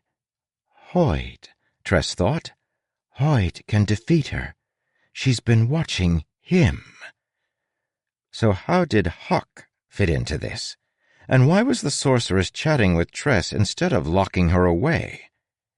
Tress hadn't known what to anticipate in a confrontation with this woman, but a civil conversation certainly hadn't been it. It made Tress feel terribly uncertain. The sorceress turned and walked toward her desk. "Well, child, I don't need your technology, but I find you intriguing. Ceclo, please open the bridge's holding chamber." "As you wish," a monotone voice said. It was the spirit that inhabited this place, you see, obeying the will of its owner. Yes, like the speaking minds inhabiting the ships you've seen landing on your planet. One of the doors at the side of the room clicked audibly, then swung open. Behind it was Charlie. He looked a little worse for wear. He had on one of his formal outfits, one Tress had seen him in when making appearances with his father, but it was rumpled and torn in a few places. Otherwise, he looked exactly as she remembered him, with hair that didn't comb straight and a wide grin. "I knew you'd come," he said, rushing over to Tress. "I knew you would. Oh, Tress, you've saved me." At this moment, Tress's emotions were complicated. Like that rope you always swear you put away neatly, but which comes out of storage looking like someone used it to invent new theoretical types of knots that bend space-time. It was Charlie. Seeing him was incredible. That made her happy, and also relieved. Celebratory, overwhelmed, excited, grateful, yes, all of that. All the emotions you would expect were present and accounted for. but she also felt a sadness she couldn't explain. We'll get to it. And in addition, confusion, suspicion. That was it? Was she truly just going to get what she wanted? "I will trade him," the sorceress said, "for those 2 cups." "What? Really?" Tress asked. "Really," the sorceress said. "Simply leave them on the shelf by the door." "Is he ensorcelled in any way?" Tress asked. "Oh, that. I should play the part, shouldn't I? Ahem. Under shining bulb, with mighty gulp, I make it felt that I break this spell." Barbarian. She does that to annoy me. It was exactly the sort of thing that Tress expected to hear, though. Arcane nonsense, comfortingly mystical. Charlie put his hand to his head, then leaned down and gave her a brief kiss. That made Tress's emotions twist even further. "See, Rat," the sorceress said. "I told you, didn't I?" Huck on the desk bowed his head. "Say it," the sorceress continued. "Say it, Rat." "You were right," he whispered, almost inaudibly. He slunk away from the desk, dropping to the floor, vanishing. Tress took hold of her emotions, slapped them sensible, and sent them to stand in an orderly line. There would be time to deal with them later. For the moment, she made a decision. It was time to leave. She grabbed Charlie by the hand, put her 2 cups on the shelf by the door, then hurried out and onto the stairs. Charlie took it all in stride, starting a rather boring story about his days in captivity that I won't tediously repeat here, particularly since he soon moved on to other comments. "Oh, Tress," he said, "won't it be so nice to get back to our normal lives on the Rock again? Won't it be so nice to go back to pies and window washing and gardening?" It was here, right at the bottom of the steps, listening to those questions from Charlie, that Tress's sadness assaulted her. It fought dirty, you see, as sadness usually does, going for the kidneys, or the heart. Charlie didn't seem like he'd changed at all. That was good. She'd worried his captivity would have left him mentally scarred. But here he was, perky and excitable as always. He could have given lessons to puppies on how to be properly enthusiastic. Good old Charlie, same as ever. Tress was not the same. She'd changed so much in the course of her time away from the Rock. She found she didn't care about pies or window washing or even cups in the same way. She cared about spores and what she could do with them, about sailing, and her crew. All of this meant she couldn't go back to being the same person. She, you see, had been scarred. There it is. Irony. The very journey she'd taken to find what she wanted had transformed her into a person who could no longer enjoy that victory. She looked into Charlie's eyes, and her emotions parted asunder, bowing before her building sense of melancholy, crowning it queen. In that moment, looking into Charlie's eyes, she thought of someone else. Someone Tress shouldn't have cared for, on paper. That's one thing we get wrong far too often in stories. We pretend that love is rational if we can only see the pieces, the motivations. Charlie grinned. It was such a familiar grin, perfectly like him. She didn't believe it. That smile was one step too far, because she knew Charlie. Tress turned, ran up the steps, and burst into the main room, startling the sorceress, who was settling down into her seat. Full of electric defiance, Tress shouted, "That is not Charlie!" The sorceress hesitated. "You like to torment people," Tress said, pointing at the sorceress and stalking forward. "You curse them with the worst curses you can imagine, tailored to the individual and their pains. You didn't keep Charlie here." "And what," the sorceress said, "do you think I did with him?" "You turned him into a rat," Tress said. Ha! Finally. 61. The Man. Tress kept striding forward step by step toward the sorceress. Each time I tried to get Huck to talk about this place or you, he stammered. He searched for words, because a spell was preventing him from speaking things that would let me know he was Charlie cursed. "If that is so," the sorceress said, "then how could he have told you about the defenses here? I know he did. I know many things, child." Tress stopped, and her eyes widened. "Because when he told me, he was trying to get me to stay away." She focused on the sorceress. "Because me coming here is the way to break the curse, isn't it? Moons, you cursed him and said the only way to break it was for him to bring me here to you. That's why he tried everything to stop me. Because he loves me." The room fell still, save for one sound. Sniffling. Tress approached the desk and found Huck the rat behind it. He looked up at her, his eyes red. Unlike the doppelganger she'd been given, Huck was a mess, shivering and crying as he curled up in a ball. Tress knelt. "Charlie." "I'm sorry," he whispered. "I didn't want her to be right. She told me I'd end up bringing you here so she could play with you. I tried not to follow her prophecy, but I'm stupid, Tress. Stupid and worthless. You deserve so much better. Look at all you've done, and I couldn't even manage one thing to keep you safe." "Oh, Charlie," she whispered, picking up the rat, cradling him. He trembled, his eyes squeezed shut. The desk rolled to the side at an offhand whim of the sorceress. She now stood in the dead center of the room. The fake Charlie had walked up to the doorway, and the light-weaving had fallen away, revealing a creature that only resembled a human, reptilian with golden eyes and a toothy grin.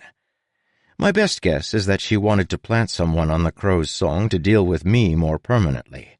I suspect she was beginning to worry about our bet, and the fact that someone so close to me had been able to get into her fortress even as a captive.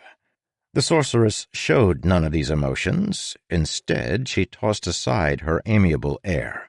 Her eyes grew hard as stones, her lips drew to a line. She didn't like that Tress had seen through this ruse. In addition, something else bothered her, something that might be obvious to you. If not, it will be revealed in a moment.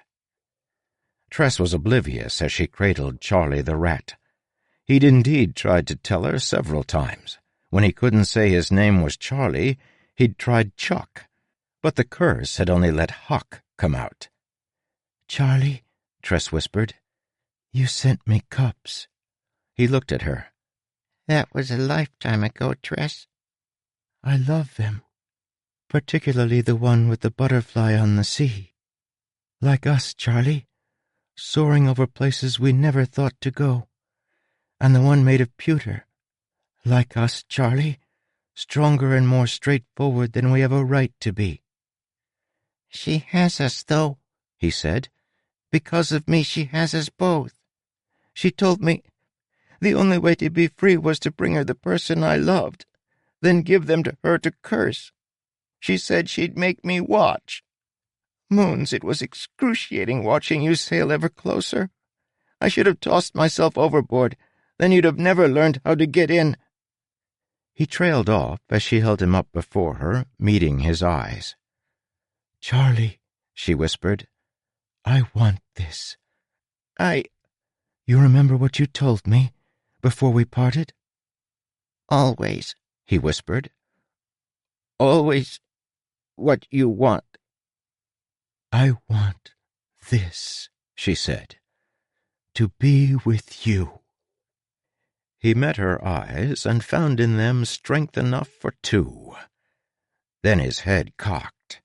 The same thought occurred to the two of them simultaneously. "Charlie," she said, "if the way to break your curse was to bring the person you love to the sorceress, why are you still a rat? Is it because... Is there someone else you love?" "No," he said. "It's you, but..." "It's because," the sorceress said from behind them, "I haven't cursed you yet. His torment can only be ended if he brings you to me for that specific purpose." Tress rose, holding Charlie in her palm, looking toward the sorceress, who seemed to be another person. Same shape, different soul. No jovial playfulness. Instead, a cold monster. Some scholars say that when you become an immortal like the sorceress or me, your soul gets replaced with something new, like the fossilization process. In her case, in lieu of a soul, the woman had pure ice, kept cold and frozen by her heart. In the face of this, Charlie, who had himself been changing day by day on this journey, spoke. "You're wrong," he said softly.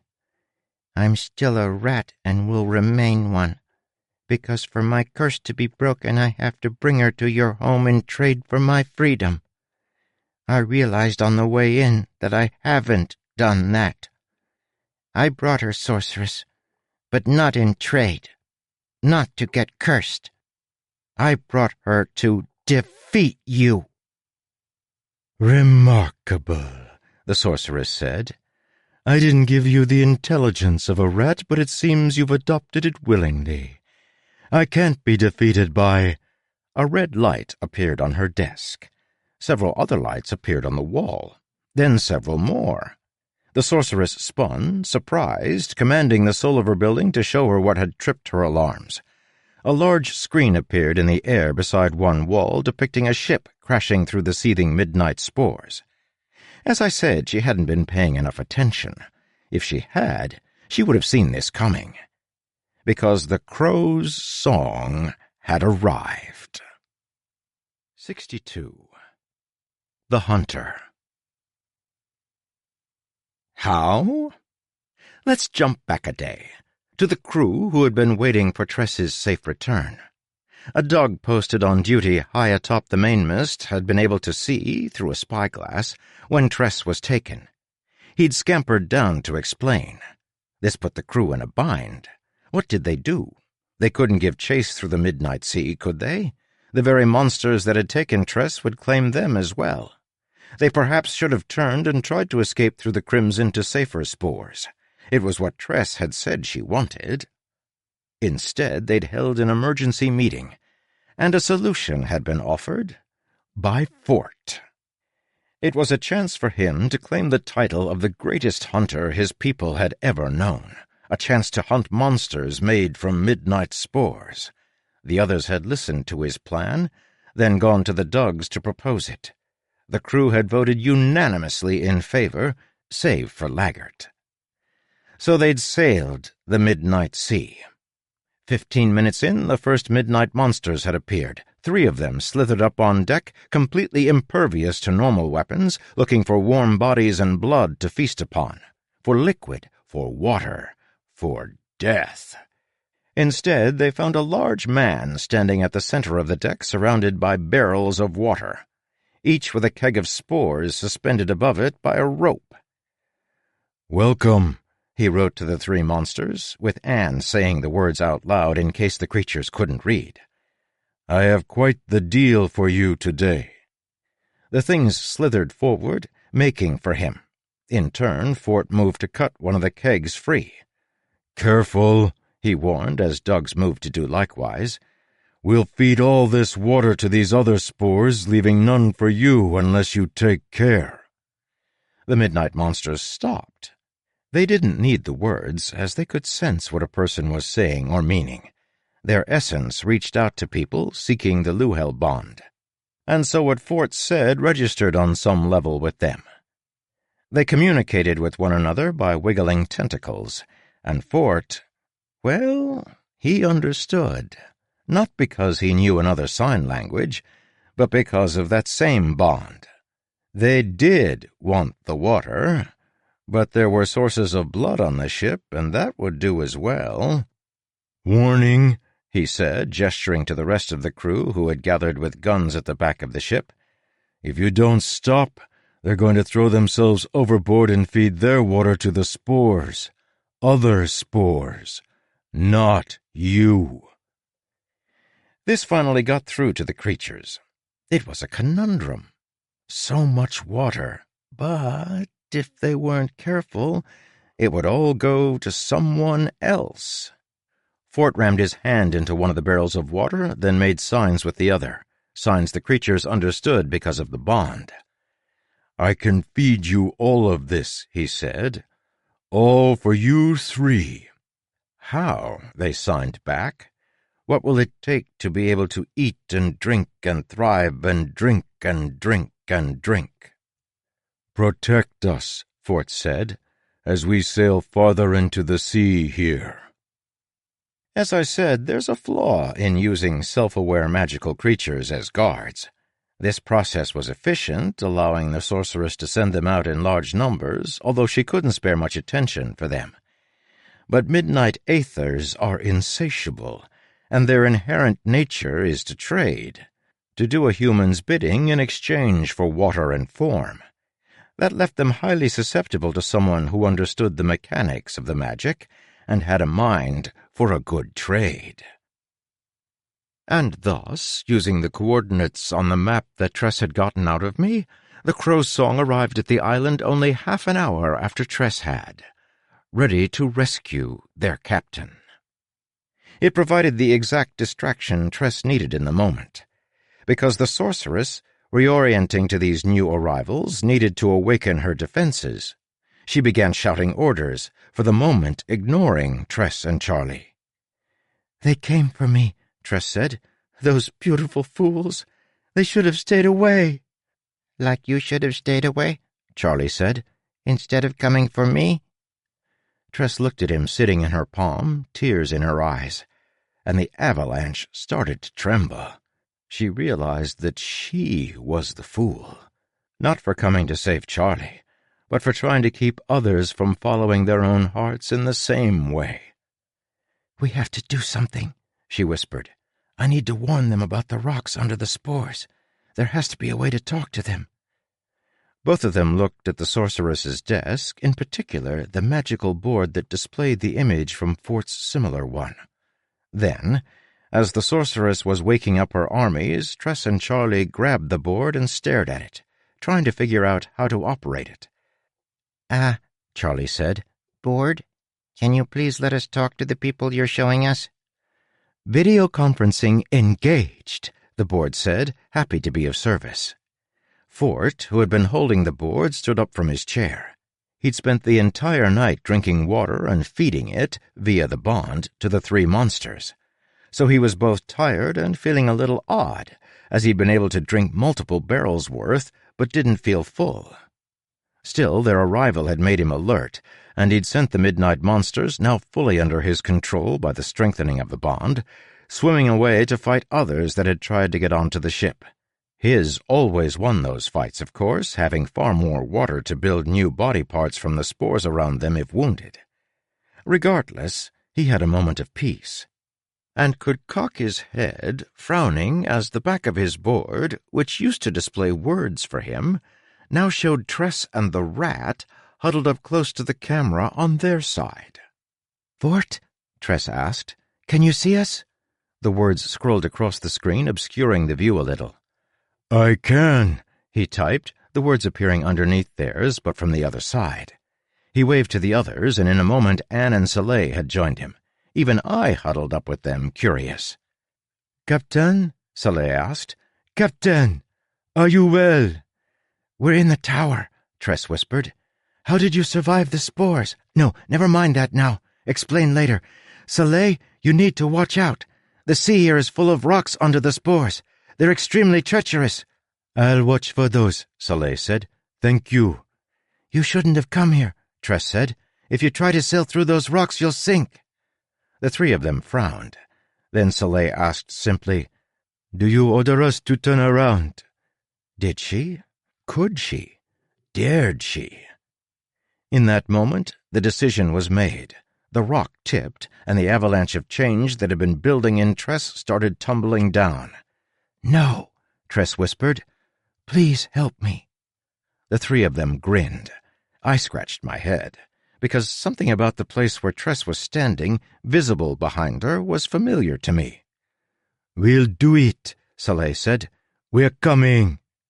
"Don't get yourselves hurt," Tress said. "Captain," Anne said, "we're going to save you, because you deserve it. You remember, you once told me something that made me see the world in an entirely new way." "And that was?" Tress asked. "Here, try on these spectacles." "Anne," Fort wrote, "that was almost as bad as one of Hoyt's jokes." "It isn't just a joke, though," Anne said, tapping her spectacles. "It's true. I see a new world, a world where we aren't condemned people any longer, a world where we've got ourselves a future." "You know I'm not a king's mask," Tress said.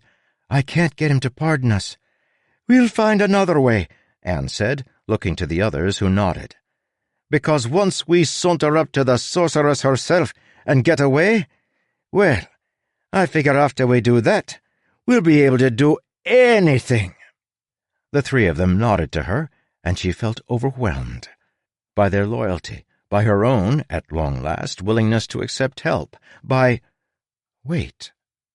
Within Tress's avalanche of emotions, something stood out, prompted by how I, standing there with the other three, was trying to use my tongue to pick my nose. Her thoughts were a curiosity, you might say, a revelation, I'd say. "Hoyt," Tress said. "Hoyt couldn't point out the way to the sorceress. We had to guess the location by pointing to places other than this one. He could talk about all of those." "And?" Fort said. "And I assumed the reason was because he couldn't talk about his curse," Tress said. "But the solution to Charlie's curse involved him returning to her. If Hoyt couldn't show us the way here, at least not intentionally, then maybe the solution to his curse involves him coming here too." She looked down at the floor, a map of the world. "You must bring me to your planet, Tress." "Yes," Charlie whispered. "Hoyt could talk about being cursed once you knew about what had happened to him. He should have been able to easily mention the sorceress and her island. But if he couldn't, that implies that doing so would help break the curse. His solution must involve getting back into the sorceress's tower, passing her tests. Tress, it makes sense." She looked up toward the others again, her eyes widening. "You need to bring him here, into this room." "The cabin boy?" Anne asked, frowning. "Captain," Soleil said, "are you sure?" "Yes," Tress said. "Please, bring him to me. I know it's hard, but please." "Well, if you order it," Soleil said. "Don't do it because I order it," Tress said. "Do it because you trust me." The others nodded. They did trust her, which was good, since the sorceress had noticed what Tress was doing. Eyes wide with fury, the woman barked an order, shutting off their communication. She thrust her hands into the air, her fingers leaving trails of light as she constructed powerful runes.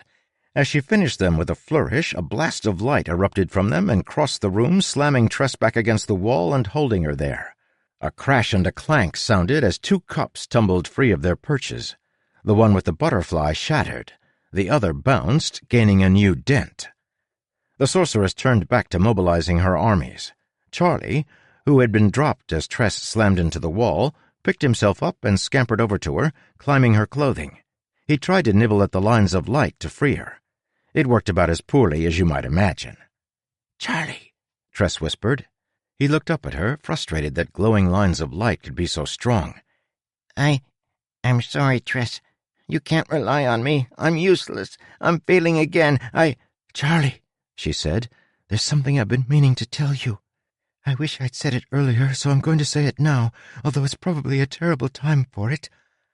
I love you." "I feel the same," he said. "I love you too." "Good. It would be very awkward if that turned out not to be the case."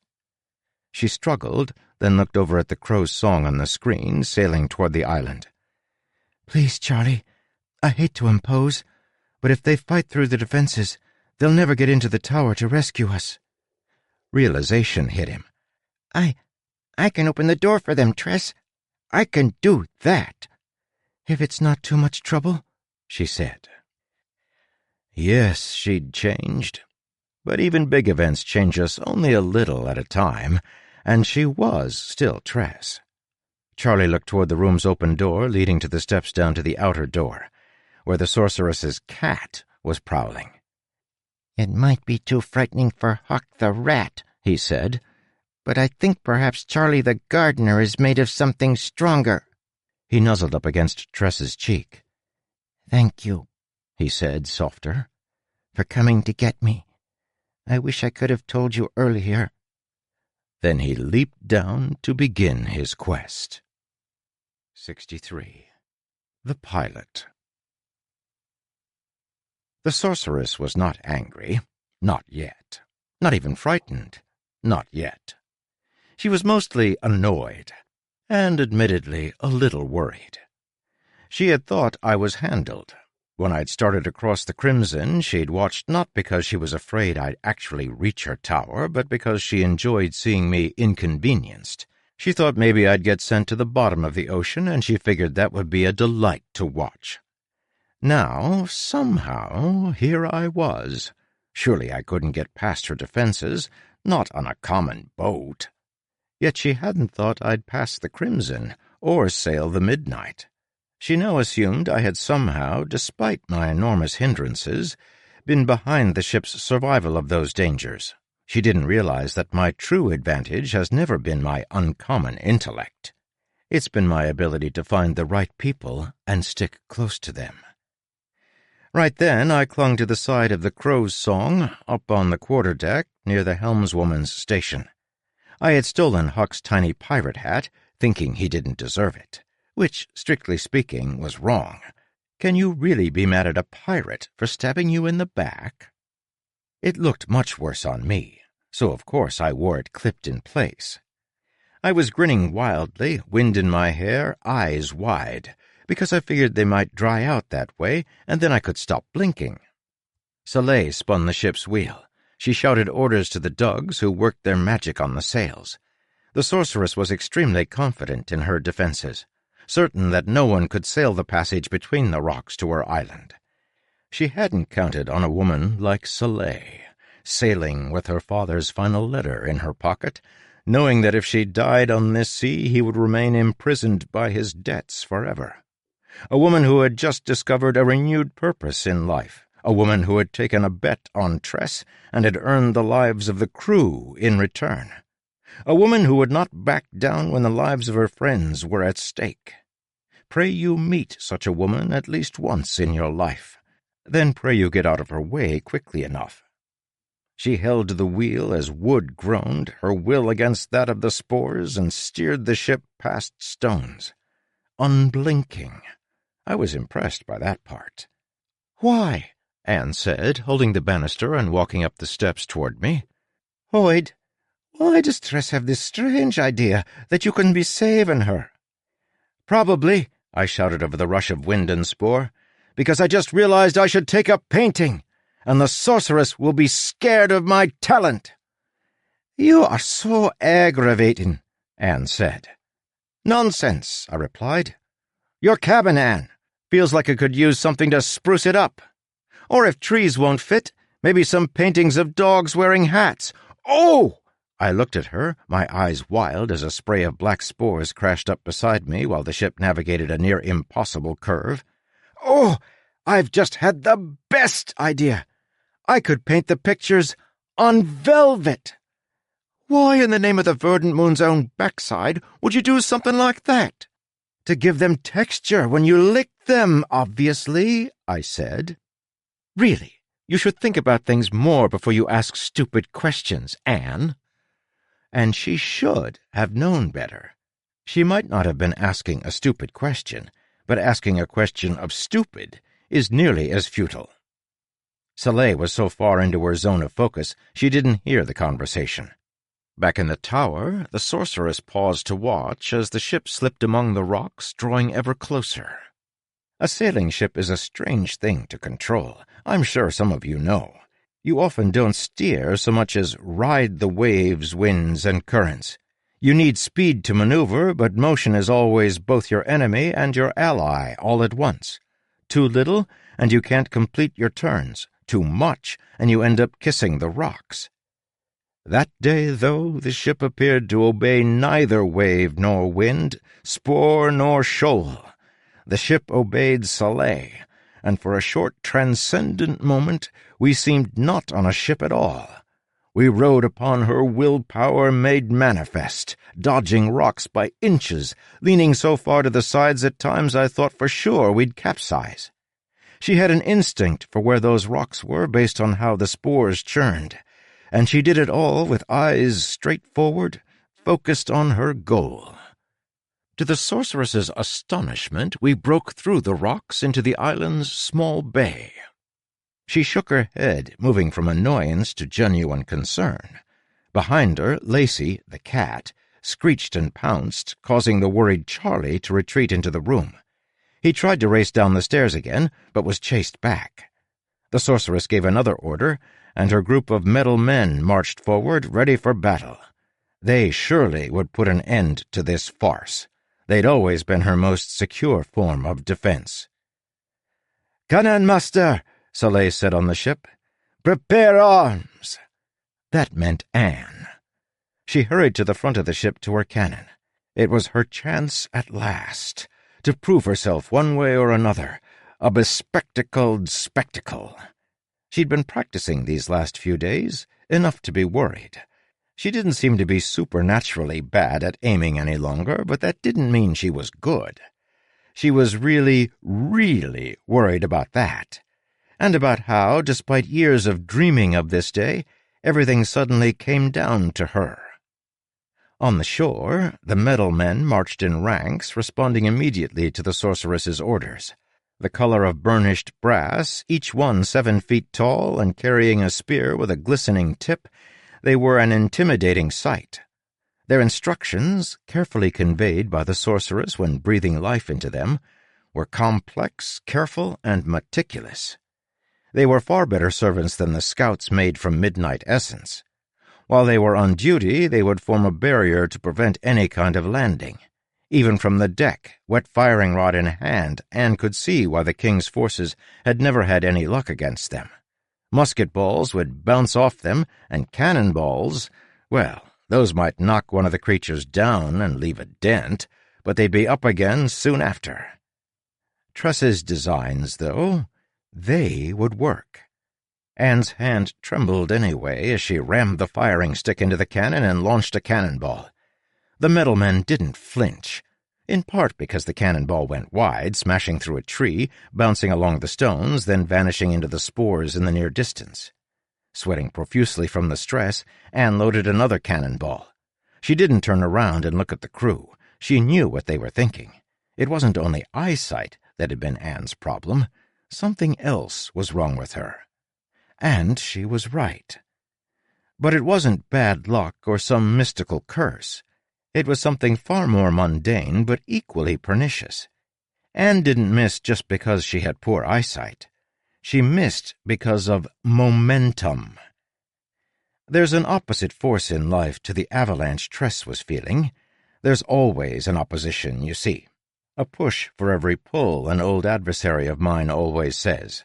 Sometimes the moments in our life pile up and become an unstoppable force that makes us change, but at other times they become a mountain impossible to surmount. Everyone misses shots now and then, but if you become known as the person who misses, if you internalize it, well, suddenly every miss becomes another rock in that pile, while every hit gets ignored. Eventually you become Anne, arms shaking, sweat pouring down your face, clutched by the invisible but very real claws of self-fulfilling determination. Then you start missing not because your aim is bad or your eyesight is poor, but because your arm is shaking and sweat is pouring down your face, and because missing is what you do. Dreading what she'd once loved, Anne raised the stick to the side of the cannon. A calm voice interrupted her. "Hold your fire, shipmate Anne," Laggert said, one hand on the forestay rope to keep his balance as he squinted at the shore. Anne hesitated. 3 degrees to aft and 1 up, shipmate Anne, Laggert said, his voice calm and firm. She hesitated only a moment, then began cranking the cannon as he indicated. The ship continued to rock in the shallow waves of the bay, moving alongside the shore. "Hold," Leigert said as she put the firing rod in place. "Hold. Fire!" An explosion of spores and force blasted the cannonball on its way. As she'd imagined, it hit one of the metal men in the chest and knocked it down, but didn't destroy it. However, the vines that burst out grabbed and enveloped all the metal men nearby. They, in turn, were completely flummoxed. On the ship, Anne took one step toward her mountain and found it quite a bit smaller than she'd imagined. "Reload and reset," Leigert said. "Reloading and resetting, sir," Anne said, moving with an efficiency that would have impressed any naval officer. 2 degrees up, Leigert said.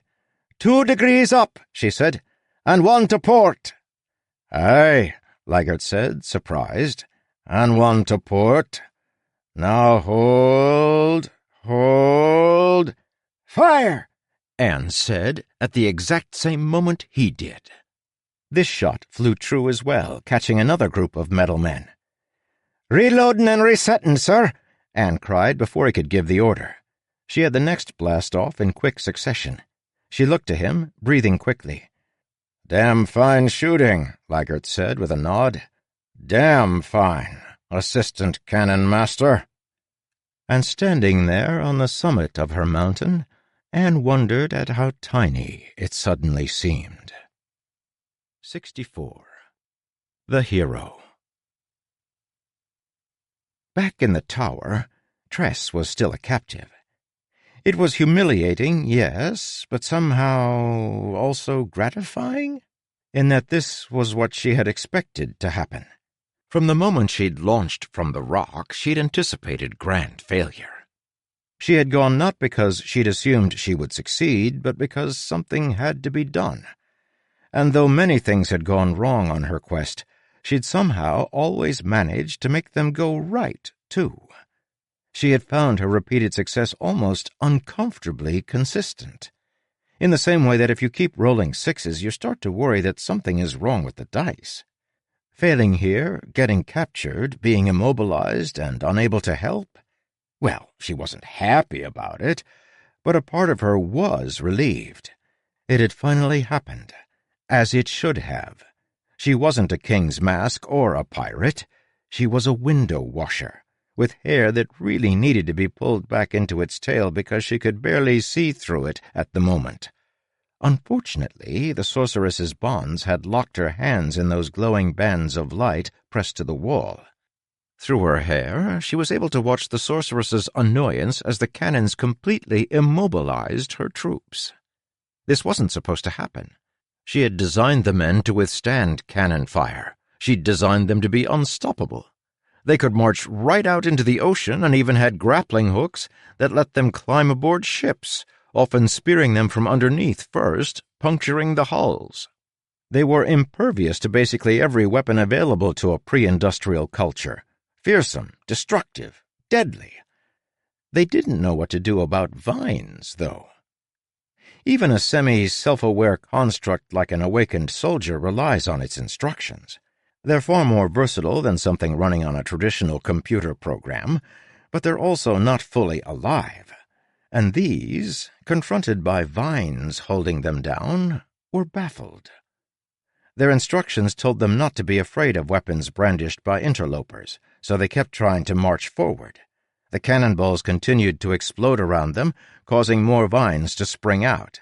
When immobilized, the metal men had instructions to call for support. Normally, that was a valid line of programming. In this case, though, it sent the entire group into chaos. They'd alternate from trying to march on the ship to trying to free one another to locking up as they tried to decide what to do when neither was possible. In short, the cannonballs worked. Blessed moons, they worked. Despite her situation, Tress couldn't help grinning as she saw her designs incapacitating an entire legion of supposedly unstoppable foes. Charlie climbed up her leg, clinging to her trousers as the cat prowled below. He was puffing from exertion. I I'm having a little trouble with the beast." "It's all right, Charlie," Tress said, still watching the cannon fire. "Hey," he said, "don't you cry. There's a maritime law against that." "Sorry," she said, as another cannonball exploded, vines reaching out like some unholy hybrid of an octopus and a bag of lawn clippings. "It's just... they're beautiful." A short time later, the crew was on shore, running past the immobilized troops, Fort leading the charge and carrying me overhead. I'll pretend it was in a dignified fashion. But if Charlie didn't open the door, they'd be trapped outside the tower, and the story would end there. Tress looked to Charlie. "I'm sorry that in the end we got captured. It's like we said would happen, isn't it?" He nodded. "But Tress," he said, "I remember another part of that conversation. Something about shining armor." "I don't think they make armor in rat sizes, Charlie." Charlie saw something on the floor. His eyes narrowed. "Distract her," he said. Then he drew upon every ounce of courage he had remaining. It wasn't much, but when you're in such a small body, courage, like booze, goes further than you expect. Charlie leaped. The cat gave chase immediately, bearing down on him as he dashed for something lying on the floor near the stairs. A large, pewter tankard. The sorceress was turning her attention to the tower's defenses. She might well have figured out what was happening if Tress hadn't done as Charlie asked. "Sorceress," she said, "have you heard those stories about the fair maiden who gets captured?" "Thinking about your fate?" the sorceress said, never one to pass on inflicting a little misery. "Thinking about how you traveled all this way, only to end up in chains?" "Yes," Tress said, "and thinking that, well, it's not that bad, actually." "Not that bad," the sorceress said, stalking forward, ignoring the clinking sound from behind, like something metal going down the steps. "Dear, you're powerless. You wanted to save your love, but can't even save your own self. You thought yourself a powerful pirate, yet here you are, at the end of your quest. You've ended up like every girl from any story, needing to be rescued." Freeze that moment. Imagine it. Charlie the Rat, spinning in the air within a pewter cup bouncing down the stairs, observed by a bemused cat from above, who had given the swat that sent the cup tumbling. Fort, Anne, and Soleil reaching the tower with me hoisted high overhead.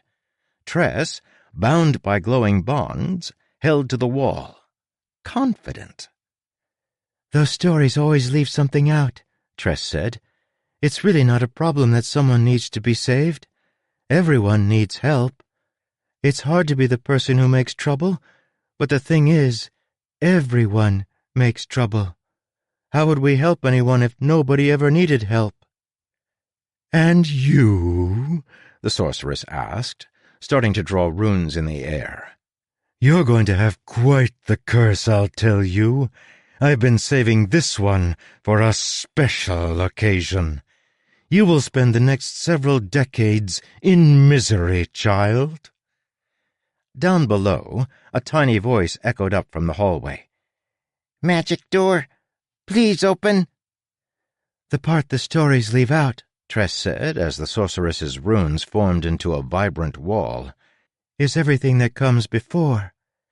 You see, I've discovered that it's all right to need help, so long as you've lived your life as the kind of person who deserves to be rescued." The sorceress released her curse, a blast of light and energy meant to enwrap Tress and transform her. Instead, the runes exploded in a blinding shower of light, filling the room with white energy that momentarily blotted out all possible sensation. When it faded, I stood between Tress and the sorceress, with the key officers of the Crow's Song behind me and a little rat on my shoulder, my hands pressed forward, having created an invested shield of light to shelter Tress. It was constructed of aeons, which I could now draw. The mechanics might bore you, the results, though, were spectacular. I was wearing a floral buttoned shirt, shorts that were way too short, and sandals. With socks. "Hello, Ra'ayna," I said. "I hope your last few years have been exactly as lovely as you are." She lowered her hands, her jaw dropping. "Why, yes," I said, gesturing to my current clothing. "I do know this outfit is awful. I realize one should never bring up politics at dinner with one's in-laws. And I know that you, my dear, are living proof that someone doesn't need to be the least bit funny to be an utter clown." A deep glow pulsed beneath my skin. Finally. Turns out that to get this particular set of powers to work, you couldn't simply fake connection. You needed an invitation and adoption into a very select group. My only chance had been to find one smart enough to be a member of that group, stupid enough for me to toy with, and sadistic enough to trade membership for the opportunity to see me cursed. "Damn you," she muttered. My curse was broken, my senses restored. She could see it as easily as I could. I'd won. "Excellent work, cabin boy," Tress said, still attached to the wall. "We're going to have to promote you after this." "Wait, we won?" Soleil asked. "Hoyt, you're, what are you?" "The term sorcerer will do," I told her. "I have won our bet." "Wait," Charlie said from his shoulder. "it was really a bet? You let her curse you for a simple bet?" "Please," I said. "Was anything about what we just did simple?" The sorceress waved her hand, dropping Tress from the wall.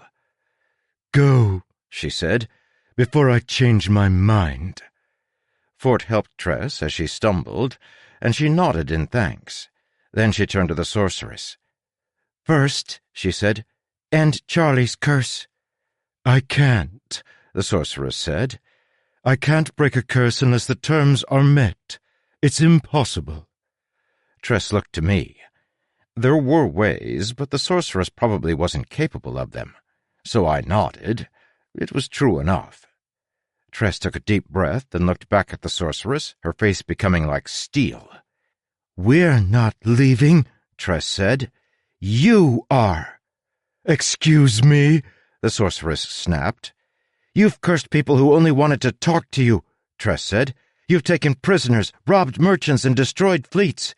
You are a scourge upon this sea, this planet." She drew herself up, partially to intimidate the side of her that was shocked by her own audacity. "I demand that you leave this world. Go away and never return." "Oh, please," the sorceress said. "Who are you to make demands of me?" In response, Soleil and Fort pulled pistols on her, and somehow got out 3 at once. Charlie growled. It wasn't very intimidating, but it made him feel good to contribute. Tress didn't bother with a gun. She nudged me.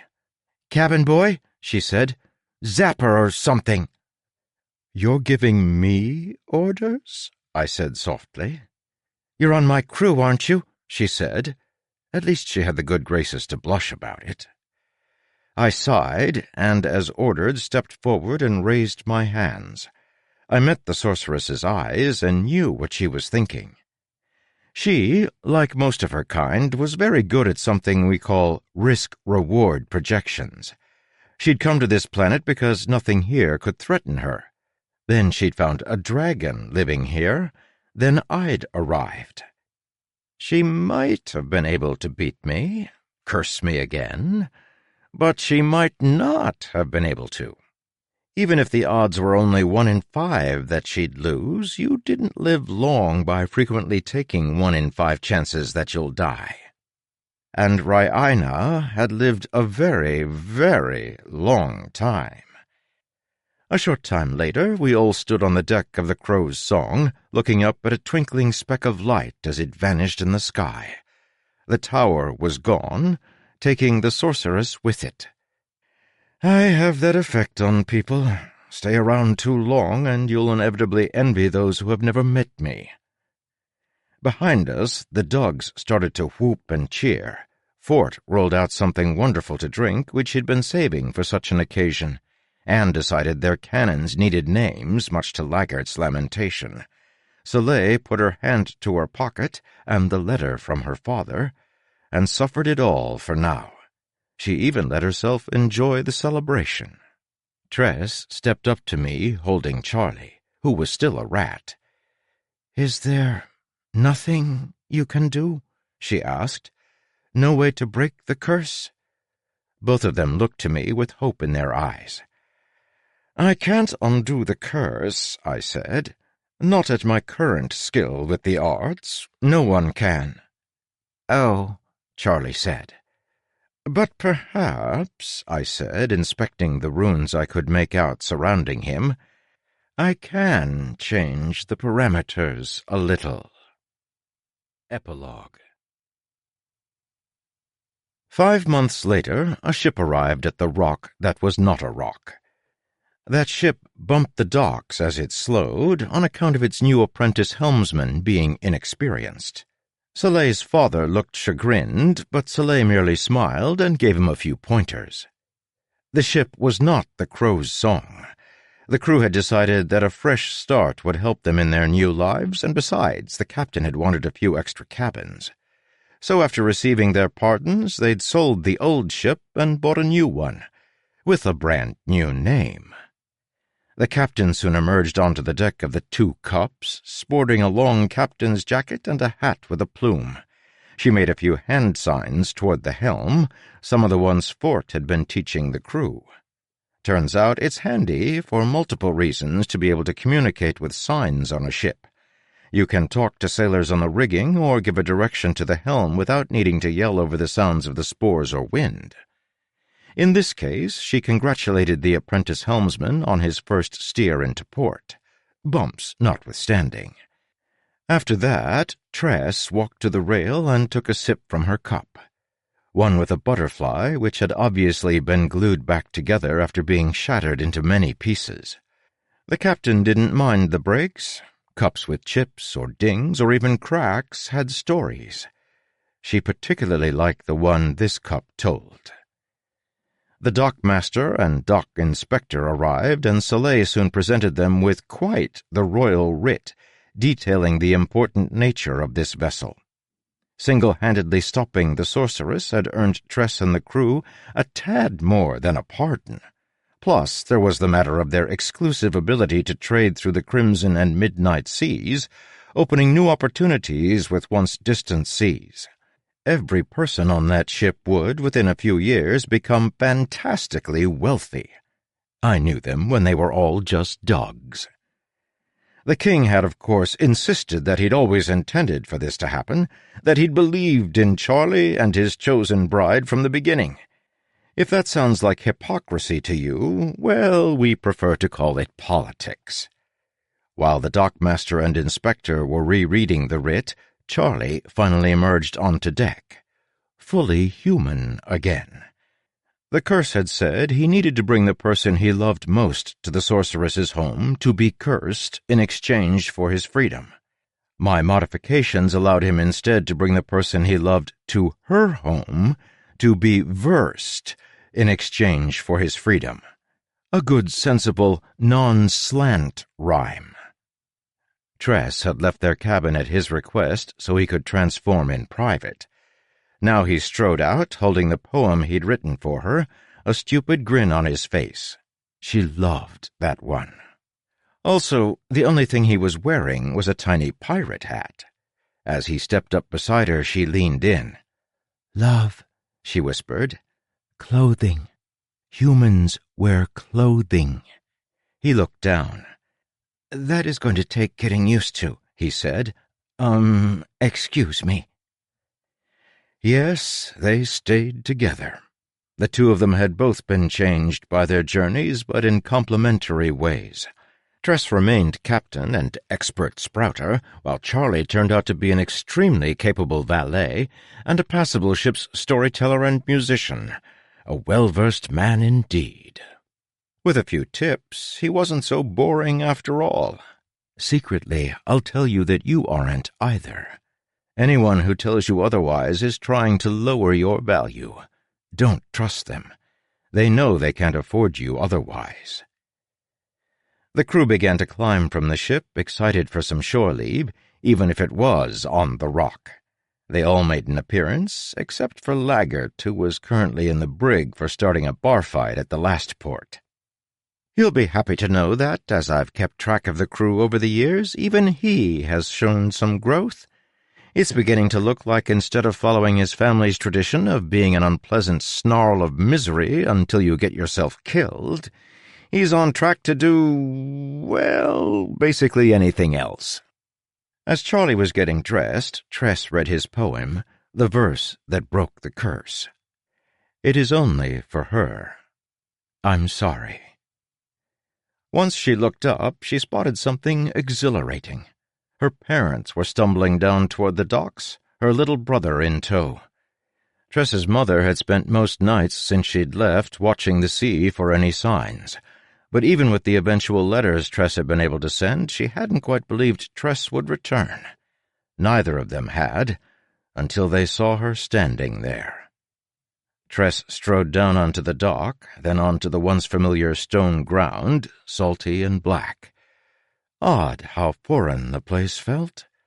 How could something feel both familiar and foreign? As her family arrived to embrace her, though, she discovered that was exquisitely familiar, not foreign in the least. They'd brought their luggage, and their cabin was ready.